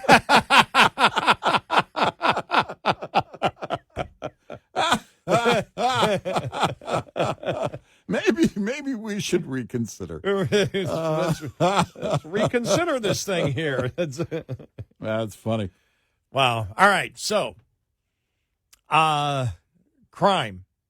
As we started out the show, Trump should just stick with crime. No other issues. Yeah. Now, this is right. This is if only politics matters. Okay. only if politics matters. Yeah. Because these idiots in the Democratic Party, they just can't change. No. They just can't. No, they cannot. All right. Let's first start with Jamie Raskin. Okay. All right. Here we go. As we talk about the crackdown in Washington, D.C. Here we go. And the military is not supposed to be used for ordinary law enforcement purposes. In D.C., he was talking about cleaning up the graffiti and, dealing with the blight of homelessness which are obviously local, not federal issues. And he's trying to militarize our society, intimidate his political opponents. The whole idea of picking cities based on their partisan leadership is absurd. I mean, there are lots of Republican cities and towns struggling with crime. Everybody is across the country. Always, crime has always been part of our history, and yet crime is down in D.C. There you go. Same argument. Does that argument work? No. By the way, find a large Republican-led city.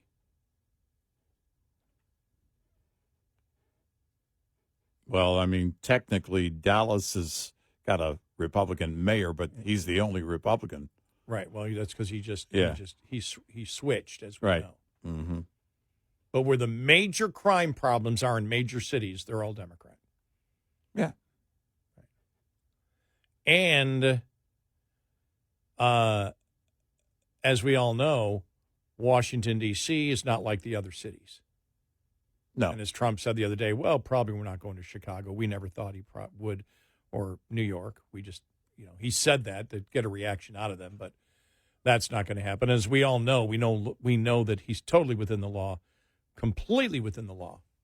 Yeah. For Washington, D.C. Right. They're not a state. The city council, the mayor, the whole system of government there only exists specifically because Congress has made a law for that, specifically for Washington, D.C. So there is no point. They're struggling to come up with anything. Let's get to this because this was my favorite one. This is on Morning Joe, and this is Mayor Johnson of Chicago. All right. As they want to know, well, don't you think that adding 5,000 more police officers would help? Here we go. Policing alone, you've told me everything else you want. I'm curious, and this does come down to an ideological difference between people. Do you believe that the streets of Chicago would be safer if there were more uniformed police officers on the streets of Chicago? I believe the city of Chicago and cities across America would be safer if we actually had, affordable housing. Look, okay, I'm not saying that that's not the question I asked. My question is, and I just need a yes or a no, do you believe the streets of Chicago would be safer if you got all of those other extraordinary programs put back into place, which do have a history of being successful, if that's complemented by having 5,000 more cops on the streets of Chicago?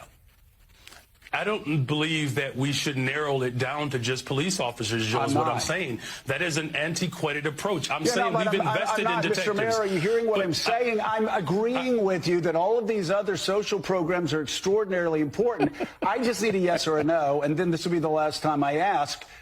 If you get all of those other social programs that 800 million that New York City does, Los Angeles, other people do with great success, would an additional 5,000 cops on the streets in Chicago help complement those programs to make Chicago safer? Look, we are working hard to make sure that our police department is fully supported. I don't believe that just simply putting out an arbitrary number around police officers. So there you go. It just goes nowhere. Yeah, the translation here is we're okay with the crime. Yeah. We like things the way they are. We don't want more, calling it an antiquated approach. That's like saying, people need to break their addiction to food.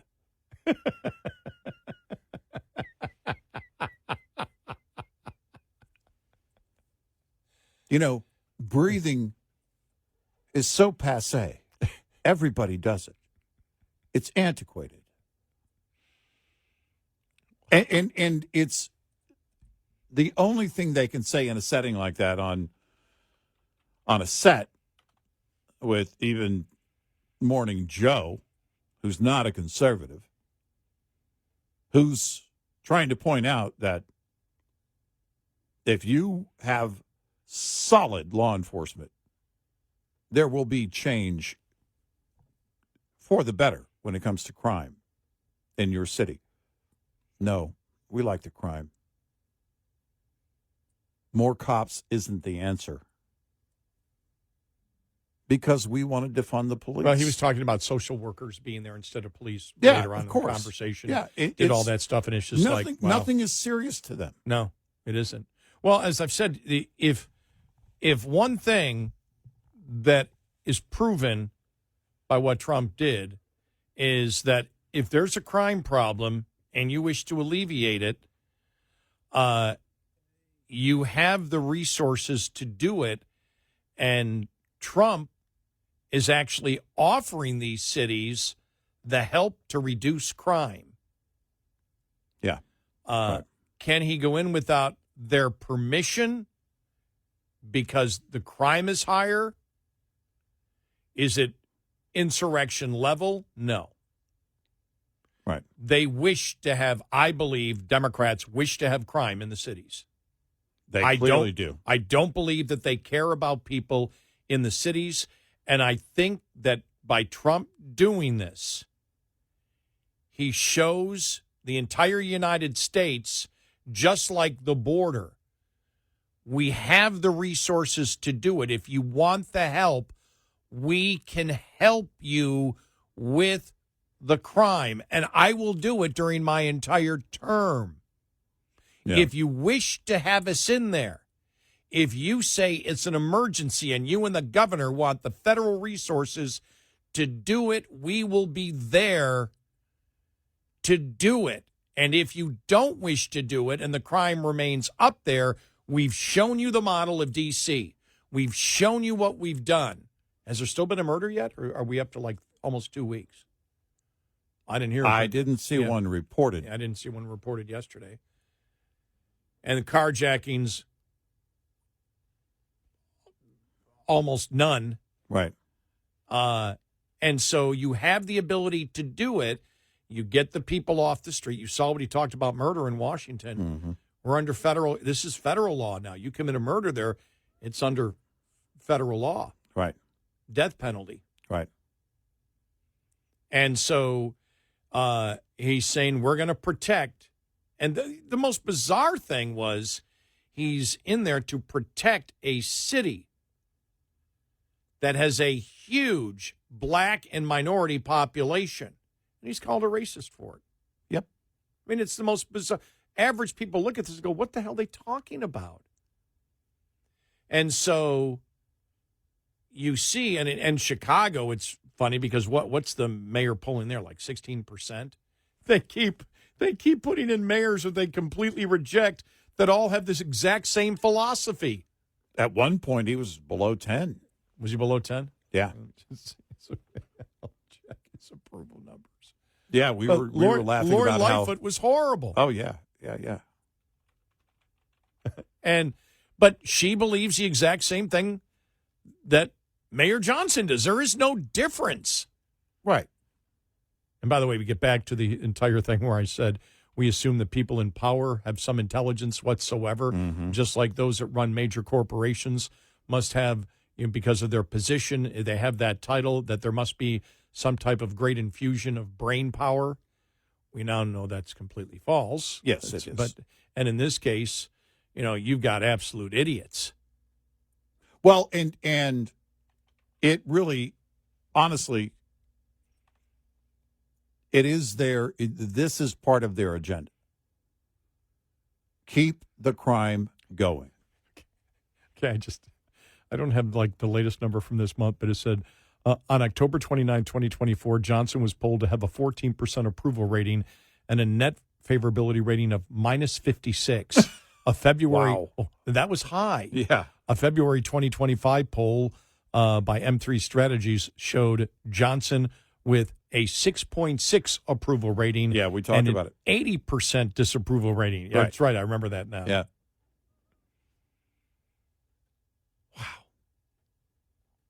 Wow. That's, again, you have no interest in keeping the people of your city safe. Okay. None whatsoever when you say we don't need more cops. That's an antiquated approach. By the way, they're offering these stupid ideas like sending out social workers. Guy's got a knife or a gun. Go talk to him about his feelings. By the way, the latest ABC poll in Chicago a couple of weeks ago, 26% approval rating. Now, I don't know the methodology. It's the same thing that I've been talking about. You and I've seen in the president's approval rating. Rasmussen, for example, yesterday, 50% approval, 49% disapproval. Then two other polls show he has 36% approval. I don't buy it. Yeah, you're talking about almost 17 to 20% difference in the pollsters. Yeah, somebody is cheating. Right. Polls do not separate to that great extent. No, they don't. Somebody only methodology does. Yeah. 866-90 Red Eye. Coming up, more with Gary McNamara and Eric Harley. It's Red Eye Radio.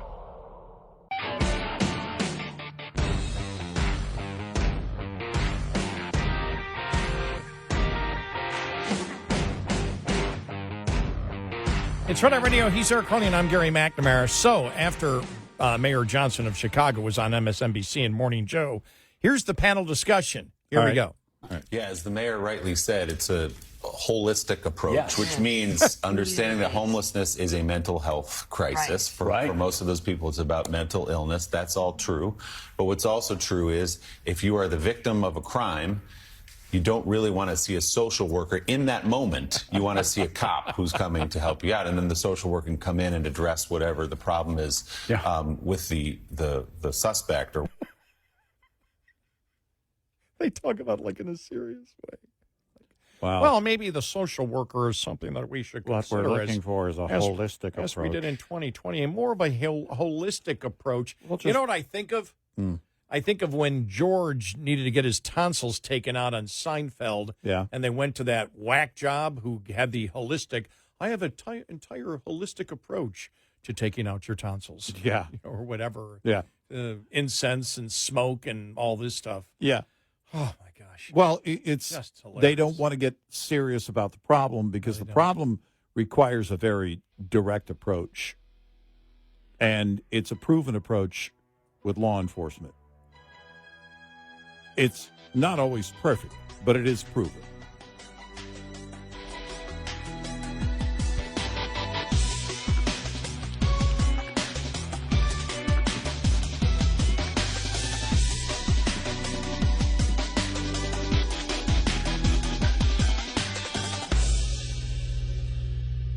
This is Red Eye Radio on Westwood One.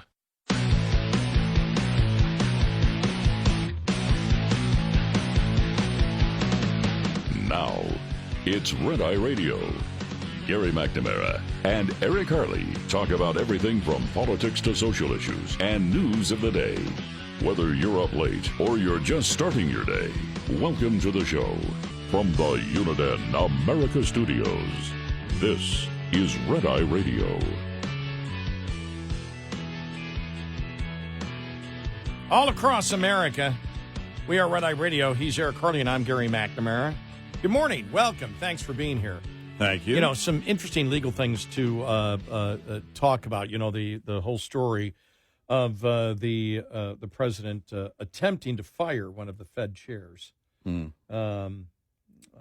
would be Lisa Cook from the Board of Governors, and it's really interesting because it's the one, even the markets are looking at this saying, okay, is he trying to fire her because he's trying to get control of the Fed? And how would the markets respond to that if the president could dictate what the interest rates are? Hypothetically, okay? Right. This is all hypothetical because I don't think we'll ever get to that point. There's the other argument about, okay, look, this isn't a jury trial thing, right? This isn't This isn't about, okay, well, he should have waited till she was convicted. This actually goes deeper than that. I believe Trump wishes to test out the constitutionality of any bureaucracy in the government that is viewed as independent. Because the Fed, we now know that the Supreme Court, when it comes to other agencies, says no, the executive branch does have authority. Yeah. This would be the Supreme Court looking and saying, how independent should the Fed be? Which would be a great discussion to have on the Fed and have actually people outside of Ron and Rand Paul talking about it. Yeah. And I'm being serious here. Because, you know, we hear the thing about, you know, auditing the Fed and everything else. I go a step beyond that, but that we'll go that in just a minute. But even Andrew McCarthy talked about it yesterday. Andrew McCarthy is no fan of Trump, as we all know. He wrote a great book called Ball of Collusion about the Democrats going after him. Very early on, he wrote that on the whole Russia collusion. Right. Very, very. I read the entire book. It's a great book. But legally has defended Trump numerous times. From what I can see in his writings, he's not a fan of Trump. I don't know if he voted for him or not, but he's clearly not a fan in most things concerning the president. But here he said, take out whether you believe Trump is trying to control the Fed. Is what he is doing, is there a point that needs to be made or clarified by the Supreme Court? That you truly can't have just an independent agency of the federal government. It has to be under the authority of something. Yeah. And the something would be either Congress or the executive branch. You have to have, to simplify it, some type of oversight consistently by an elected official, the executive branch, or elected officials, the congressional branch. That you truly cannot be in a republic system, a representative government, truly independent. Now, this gets into all sorts of discussion. I've asked this question, I don't know, probably since the mid-90s with the entire Fed. And, you know, we know the Fed has their goal, right? You know, they've 2% inflation, right? You know, labor markets, all this. And I've always asked the question, and I want to make this clear. I'm not making a statement by asking the question. Sometimes I do. Sometimes, and I'll tell you, I'm asking the question because I'm making a statement based on this, and this. I'm sincerely asking the question, and for 30 years I've been trying to find the fault in my question. Because the question would be this: why do we need a Fed at all? And I come from the point of view of, why do we have particular human beings that are flawed in their economic projections consistently? Are they not? Yes. Am I No, being inaccurate? no, that's... And I don't care about what I don't care whether it's under a Democrat administration or a Republican administration. Right, yeah. They always get stuff wrong consistently. They always read it wrong. They've read it wrong, what's been going on right now. You and I have talked about this many times before. Why aren't the interest rates set on what the average is of the major banks wanting short-term borrowing loans from the government? Why isn't it market-based? Our currency is market-based through the International Currency Exchange. It's judged on the marketplace to other currencies. Yeah. And so when people say it's a fiat currency, they've sort of perverted the word fiat. It's become that the dollar's value is based on nothing, which is part of the reason of justifying cryptocurrency. Well, it's the same thing as a dollar. No, it's not. No, it isn't. No, it's not. No, it is not. A dollar is judged on the International Currency Exchange by all the other currency that exists out there, and those currencies and our currency is judged by the economic health of our, of our society. That's what it's judged by. Right. It's judged by your GDP, judged by probably, durable goods, services, debt, government spending. All of that comes into the judgment of a currency. Now, is it exactly right? Well, no, there is no exactly right. It's like a car. What's the exact value of the car? Well, what a person will pay for it. Which can be based, on a number of things. I mean, on the individual level, it can be based on, an emotional desire. It can, but in the marketplace, the average is what comes out. And if you look at it, for example, it is the fact that the ruble is not valued as highly as any Western currency, not close to it, based on a guess or based correctly on the marketplace of the health of their economy. Right. It's based on exactly what it should be. There's a reason that it doesn't have that value. So my question is, and again, I'm not making a statement here. I'm sincerely asking it, and I've asked it for 30 years now. Yeah.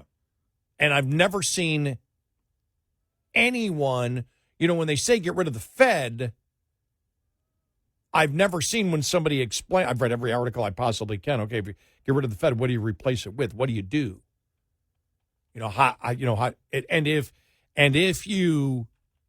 If you're an economist, see, I'm thinking out there that there's, I'm making the falsehood, I'm making the false projection out there that there might be an economist that could explain it to me and make sense to me. But I've always asked that question: why can't if the currency is judged by the private market, why can't the interest rate? Well, because there'd be too many fluctuations up and down and it could cause a recession. Well, so they always get it wrong now. How is it better now? What could the worst be? Because if it got it wrong 1 month, it would be corrected the next month. You don't see wild fluctuations in the American currency. Why would you see wild fluctuations if it was done in the private sector? Now, would you need again? Are there roles of the Fed outside of charging interest rates? Yes, I'm talking specifically about the interest rate, which seems to be the big thing that we're all focused on because it's a major issue. Why can't that be judged in the private marketplace? What would? And by the way, I'm not expecting an answer. It's just a thought to put in people's minds. I'm not sitting there thinking that anybody has the answer to it because I haven't seen anybody propose it in that way. I've heard get rid of the Fed. We need to get rid of the Fed, but you never hear what do you replace it with. Well, and again, if you get rid of the Fed, the only thing you could do it is judge it in the marketplace somehow. Set the prime rate. The economic manipulation by the Fed is, and that's their goal when they come in. Okay, this is happening with jobs, or this isn't happening, or this is happening with inflation. Of course, that's laughable. Jerome Powell was never serious about inflation. You creep it up to where, oh, inflation's still a problem, but now so are interest rates. Instead of ramping it up the way it should have been in order to bring the economy back to where it needed to be. Which, by the way, doesn't mean that I'm okay with their manipulation of the economy. Because, again, you have too many players that get it wrong, or they're politically driven. And then I read here, it says the Fed prime rate cannot be judged on the marketplace because it's not a market-driven rate. Instead, it's a bet. Well, of course it's a market rate. If the health of the economy is judging what they decide as the rate, then of course it's market-based somehow. Yeah. It's a benchmark rate heavily influenced by the Federal Reserve's monetary policy, which is based by what?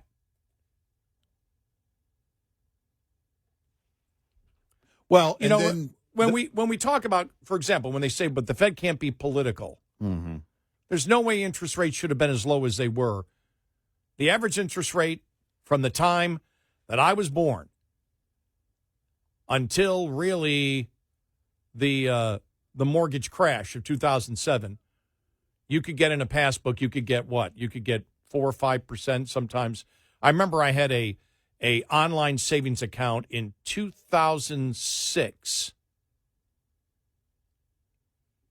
that was paying me 5.9, almost 6%. I think I had to have 10,000 in or something like that. Right. But I actually created that account. I wanted money because I was going to get a mortgage, and I don't know why, for some reason I wanted that account, and I got that. And I was like, wow. But prior to that, all through everybody had a passbook account, and you were getting significant interest on it. Then it disappeared. Well, we're told that, the Fed kept the interest rate low so we could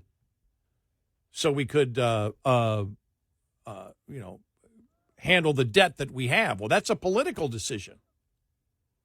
Yes. If they were worried about the debt and the debt was causing interest rates, to rise, that would make it so the government wouldn't borrow as much. Right.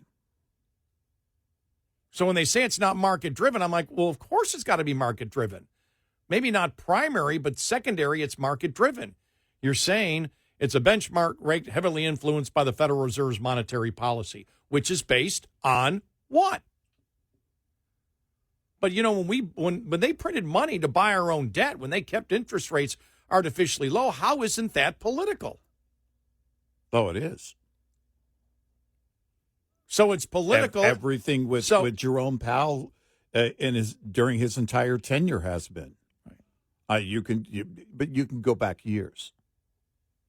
But they say the Fed prime rate cannot be judged. Well, in the current situation, it can't be maybe judged just on the marketplace because politics gets involved in it. But why can't it be? Maybe it can't be because of the goal now. Why can't the goal be different?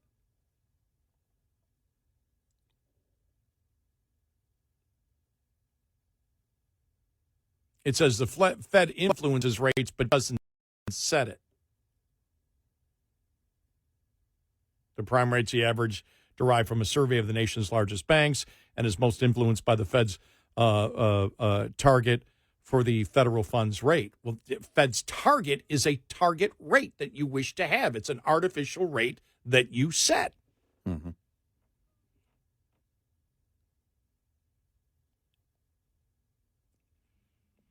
And so they're saying it's most influenced by, it's an average derived from the survey of the nation's largest banks, but the banks, all banks are driven by the market. Then they say it's based on the federal funds rate, not market forces. Well, I don't understand. Why can't I understand what they're doing? I'm smart. Not like everybody says. Not like everybody says. I'm Fredo. I'm smart. I'm financial Fredo. Come on, Michael. If I see you near the bank and you know I'm coming, You need to leave. The question I would ask is how come interest rates were always higher from the time I was born to the time that I was over for a half a century? I mean, it fluctuated, as we know, with inflation and everything else. But the fact is, it was never 0.000000000. Maybe I'm exaggerating a little bit. 1% for a decade. When you're not in a recession or depression. I'm just asking the question. Well, I think it's been probably an ongoing question about the Fed's involvement and their behavior and the manipulation. You know, it's none of it makes sense, especially when they're looking at it in, a few years ago, inflation is transitory. We're approaching over 9% inflation. That's fine. It means people are spending more money. And then my other question would be, if not the Fed, then who should set the rates? 866-90-RED-EYE. Brought to you by Hot Shot Secret. Hi, I'm Jen Loomis, a transport safety expert at JJ Keller, and I'm here to share a tip on speed and space management. When driving, you need to manage the space around your vehicle so that there's enough space to allow you to adjust when traffic conditions change. The space ahead of your vehicle is the most important and one of the easiest to monitor and adjust as needed. One rule of thumb is to allow at least 1 second for each 10 feet of vehicle length at speeds below 40 miles per hour. At greater speeds, add an additional second. It's impossible to keep other drivers from tailgating you, but there are some things you can do to make it safer, such as increasing your following distance, avoiding quick lane changes, and slowing down. There are also several things you should do to ensure that there is plenty of space between the side of your vehicle and other vehicles. Don't hug the center line, avoid hugging the right side of the road, and avoid traveling alongside other vehicles in strong winds, especially crosswinds. This tip was brought to you by JJ Keller and Associates. Visit us at jjkeller.com. Get in touch with Red Eye Radio, toll free at 866-90-RED-EYE.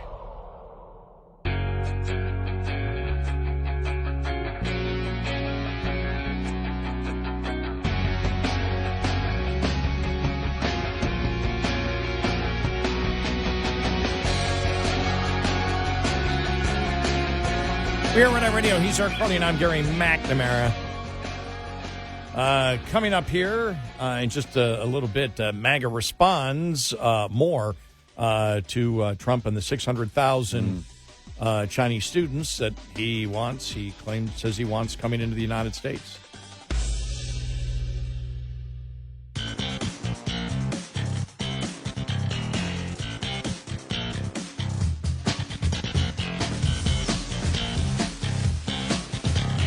Catch all 5 hours of the show live every night on the Red Eye Radio app. Available in the App Store. Red Eye Radio.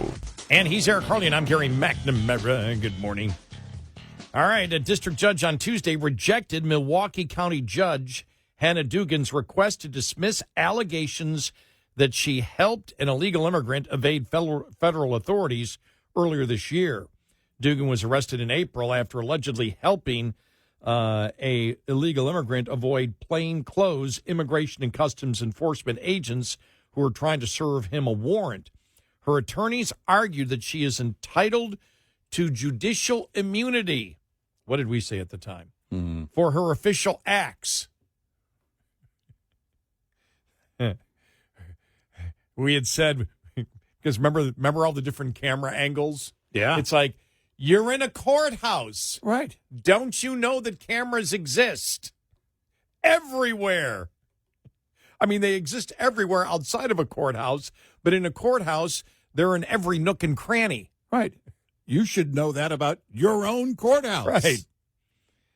Her attorneys argued she is entitled to judicial immunity for her officials' acts. They also said the federal government overstepped its authority by arresting and charging her.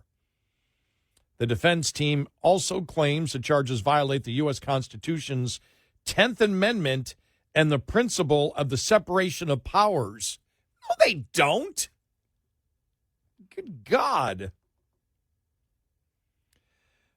Dugan's attorneys further argue that Dugan can only be charged with conduct wholly unrelated to her judicial duties, such as taking bribes or violating constitutional rights, though she has not been accused of either in the case. U.S. District Judge Lynn Alderman ruled on the motion on Tuesday, quote, ultimately, as the Supreme Court has stated, the official seeking absolute immunity bears the burden of showing that such immunity is justified for the function in question, Alderman wrote, adding that Dugan has not done so here. I cannot say as a matter of law that the defendant's alleged conduct falls within even this more limited version of immunity. Of course it doesn't.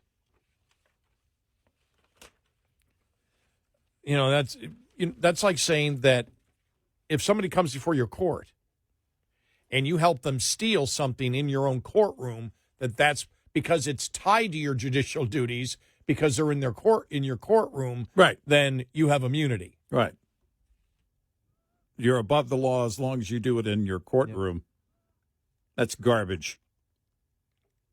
There is no basis for granting immunity simply because some of the allegations in the indictment describe conduct that could be considered part of the judge's job.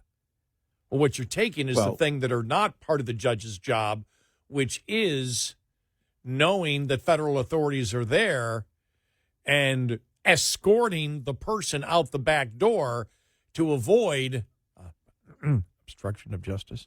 Yes. As far as I know, obstruction of justice. Now, you can keep them out of your courtroom. That part applies. Until you adjudicate the situation of what's going on with that particular person. Right. They didn't go into your courtroom. They were waiting outside. Yep. The federal indictment alleges Dugan falsely told the agents they needed a judicial warrant and directed them to go to the chief judge's office. Dugan then addressed the case off the record instead of holding the scheduled hearing, and then escorted him out the door, as we know. Both federal prosecutors and Dugan's defense team have said they would like the trial to begin before the end of the year. No trial date has been set. So there.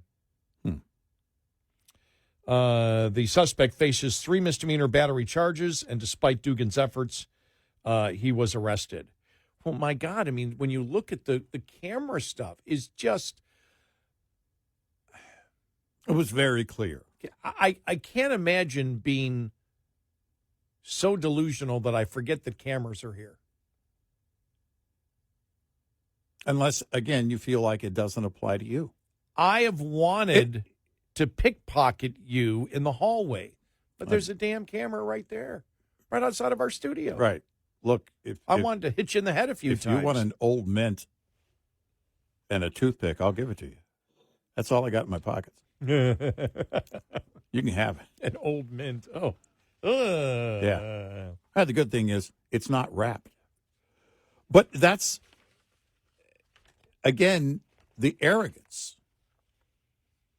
I'm going to do this my way. Not only as a judge, but, of course, as an activist. I'm going to do this. I'm going to use my power. This is an abuse of power. And also, you're making it more dangerous for the public, for the agents who were there to apprehend, and for the guy himself. This could have been very peaceful instead of them having to chase him down. This could have been a very easy chain of events here.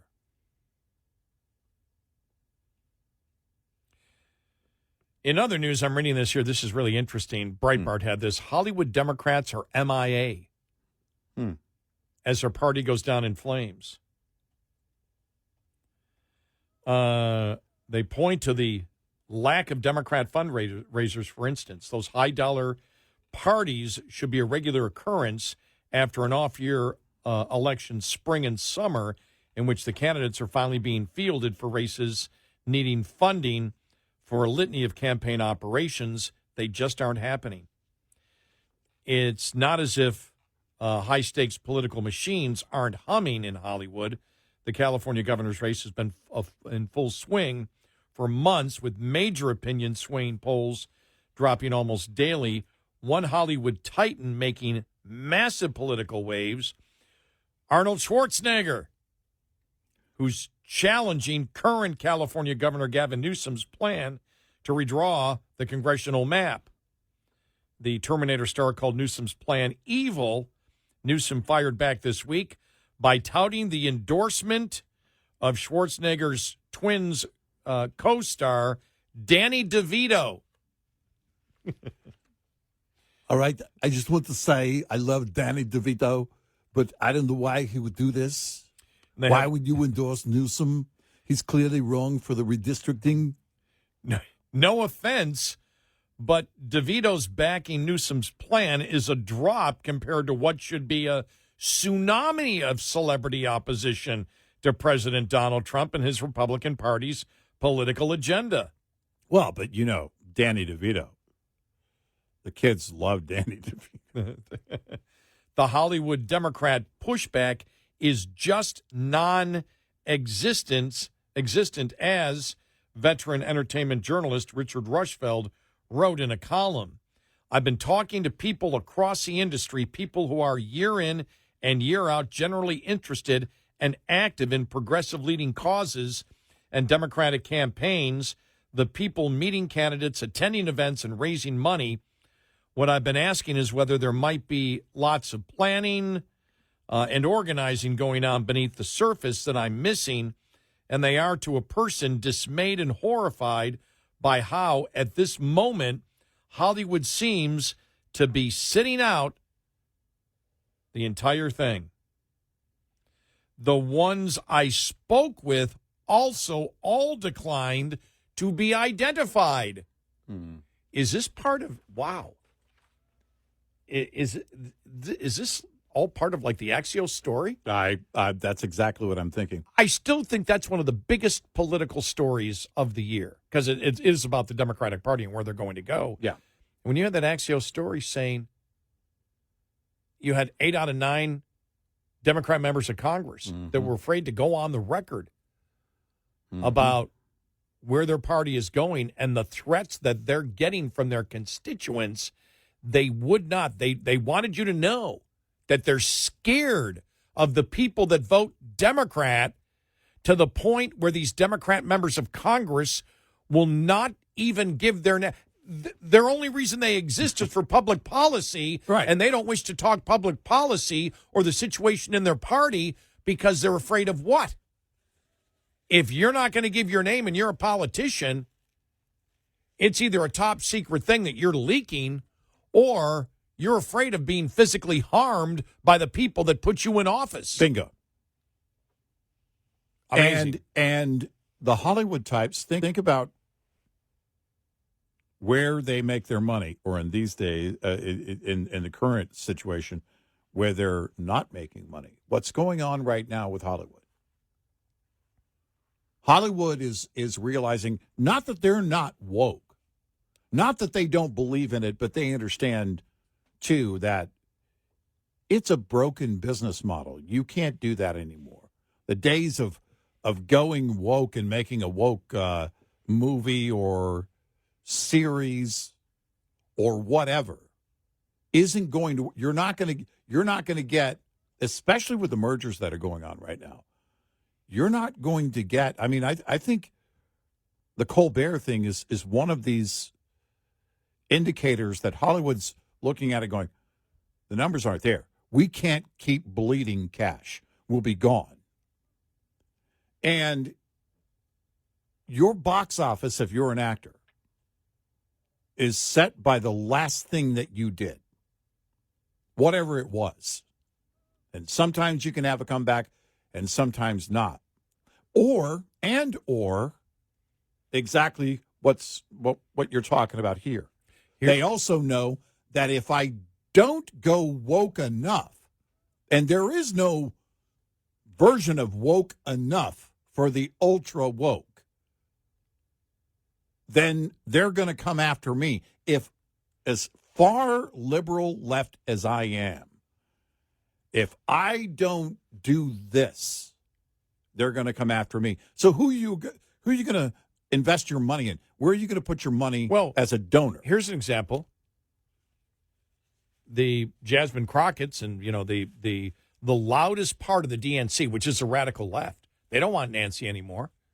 No. They don't want you endorsing Nancy. No. They don't want you endorsing Chuck Schumer. Right. Is it tough? Here's one. If you're going to have a fundraiser for the party, think about this. Is Hollywood not as radical left as the Democratic Party now is? Can they afford it any longer? That's another thing, yeah. Do they view it, here's another one, do they view it as not a good return on their investment, that they believe that the Democrats need to at least pretend that they're moderate and they're not, that they finally realized, okay, we've gone through a succession of fundraisers, I'm throwing my money down the toilet? They're battling so many things right now. They're battling, the advent of AI. They're battling a number of things, but it has to include the fact that woke projects, they made was it Batgirl movie, whatever it was, that was decided ultimately by the new company that came in after the merger. They were going to shelve it forever. It'll never see the light of day. Was it $200 million or something? Yeah. And you see these things where there's message here, message there. Not that they don't believe in the message, but once you get the word that... okay. So you're going in the opposite direction that I am, that they don't want to affect their earning power by supporting a Jasmine Crockett. I think it's a mix of all the above. Yeah. Because if you give where are you going to donate your money? It's everything that we've said. Well, if you're showing up and endorsing these woke politicians, well, that means your next project is already branded, whatever it's going to be. 866-90-RED-EYE. Coming up, more with Gary McNamara and Eric Harley. It's Red Eye Radio.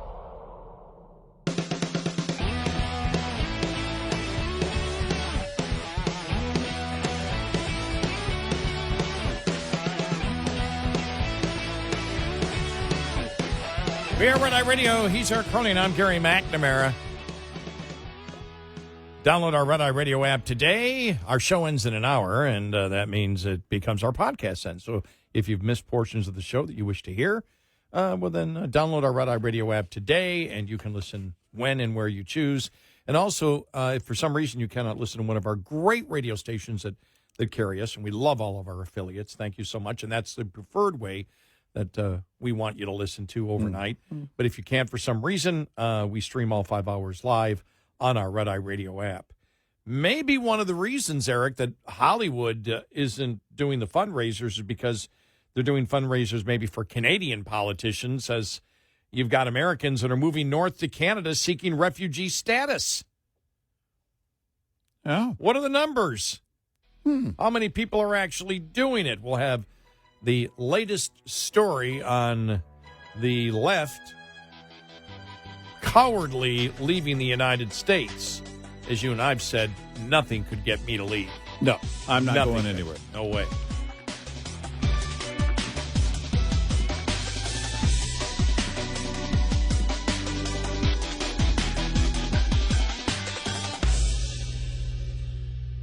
This is Red Eye Radio on Westwood One.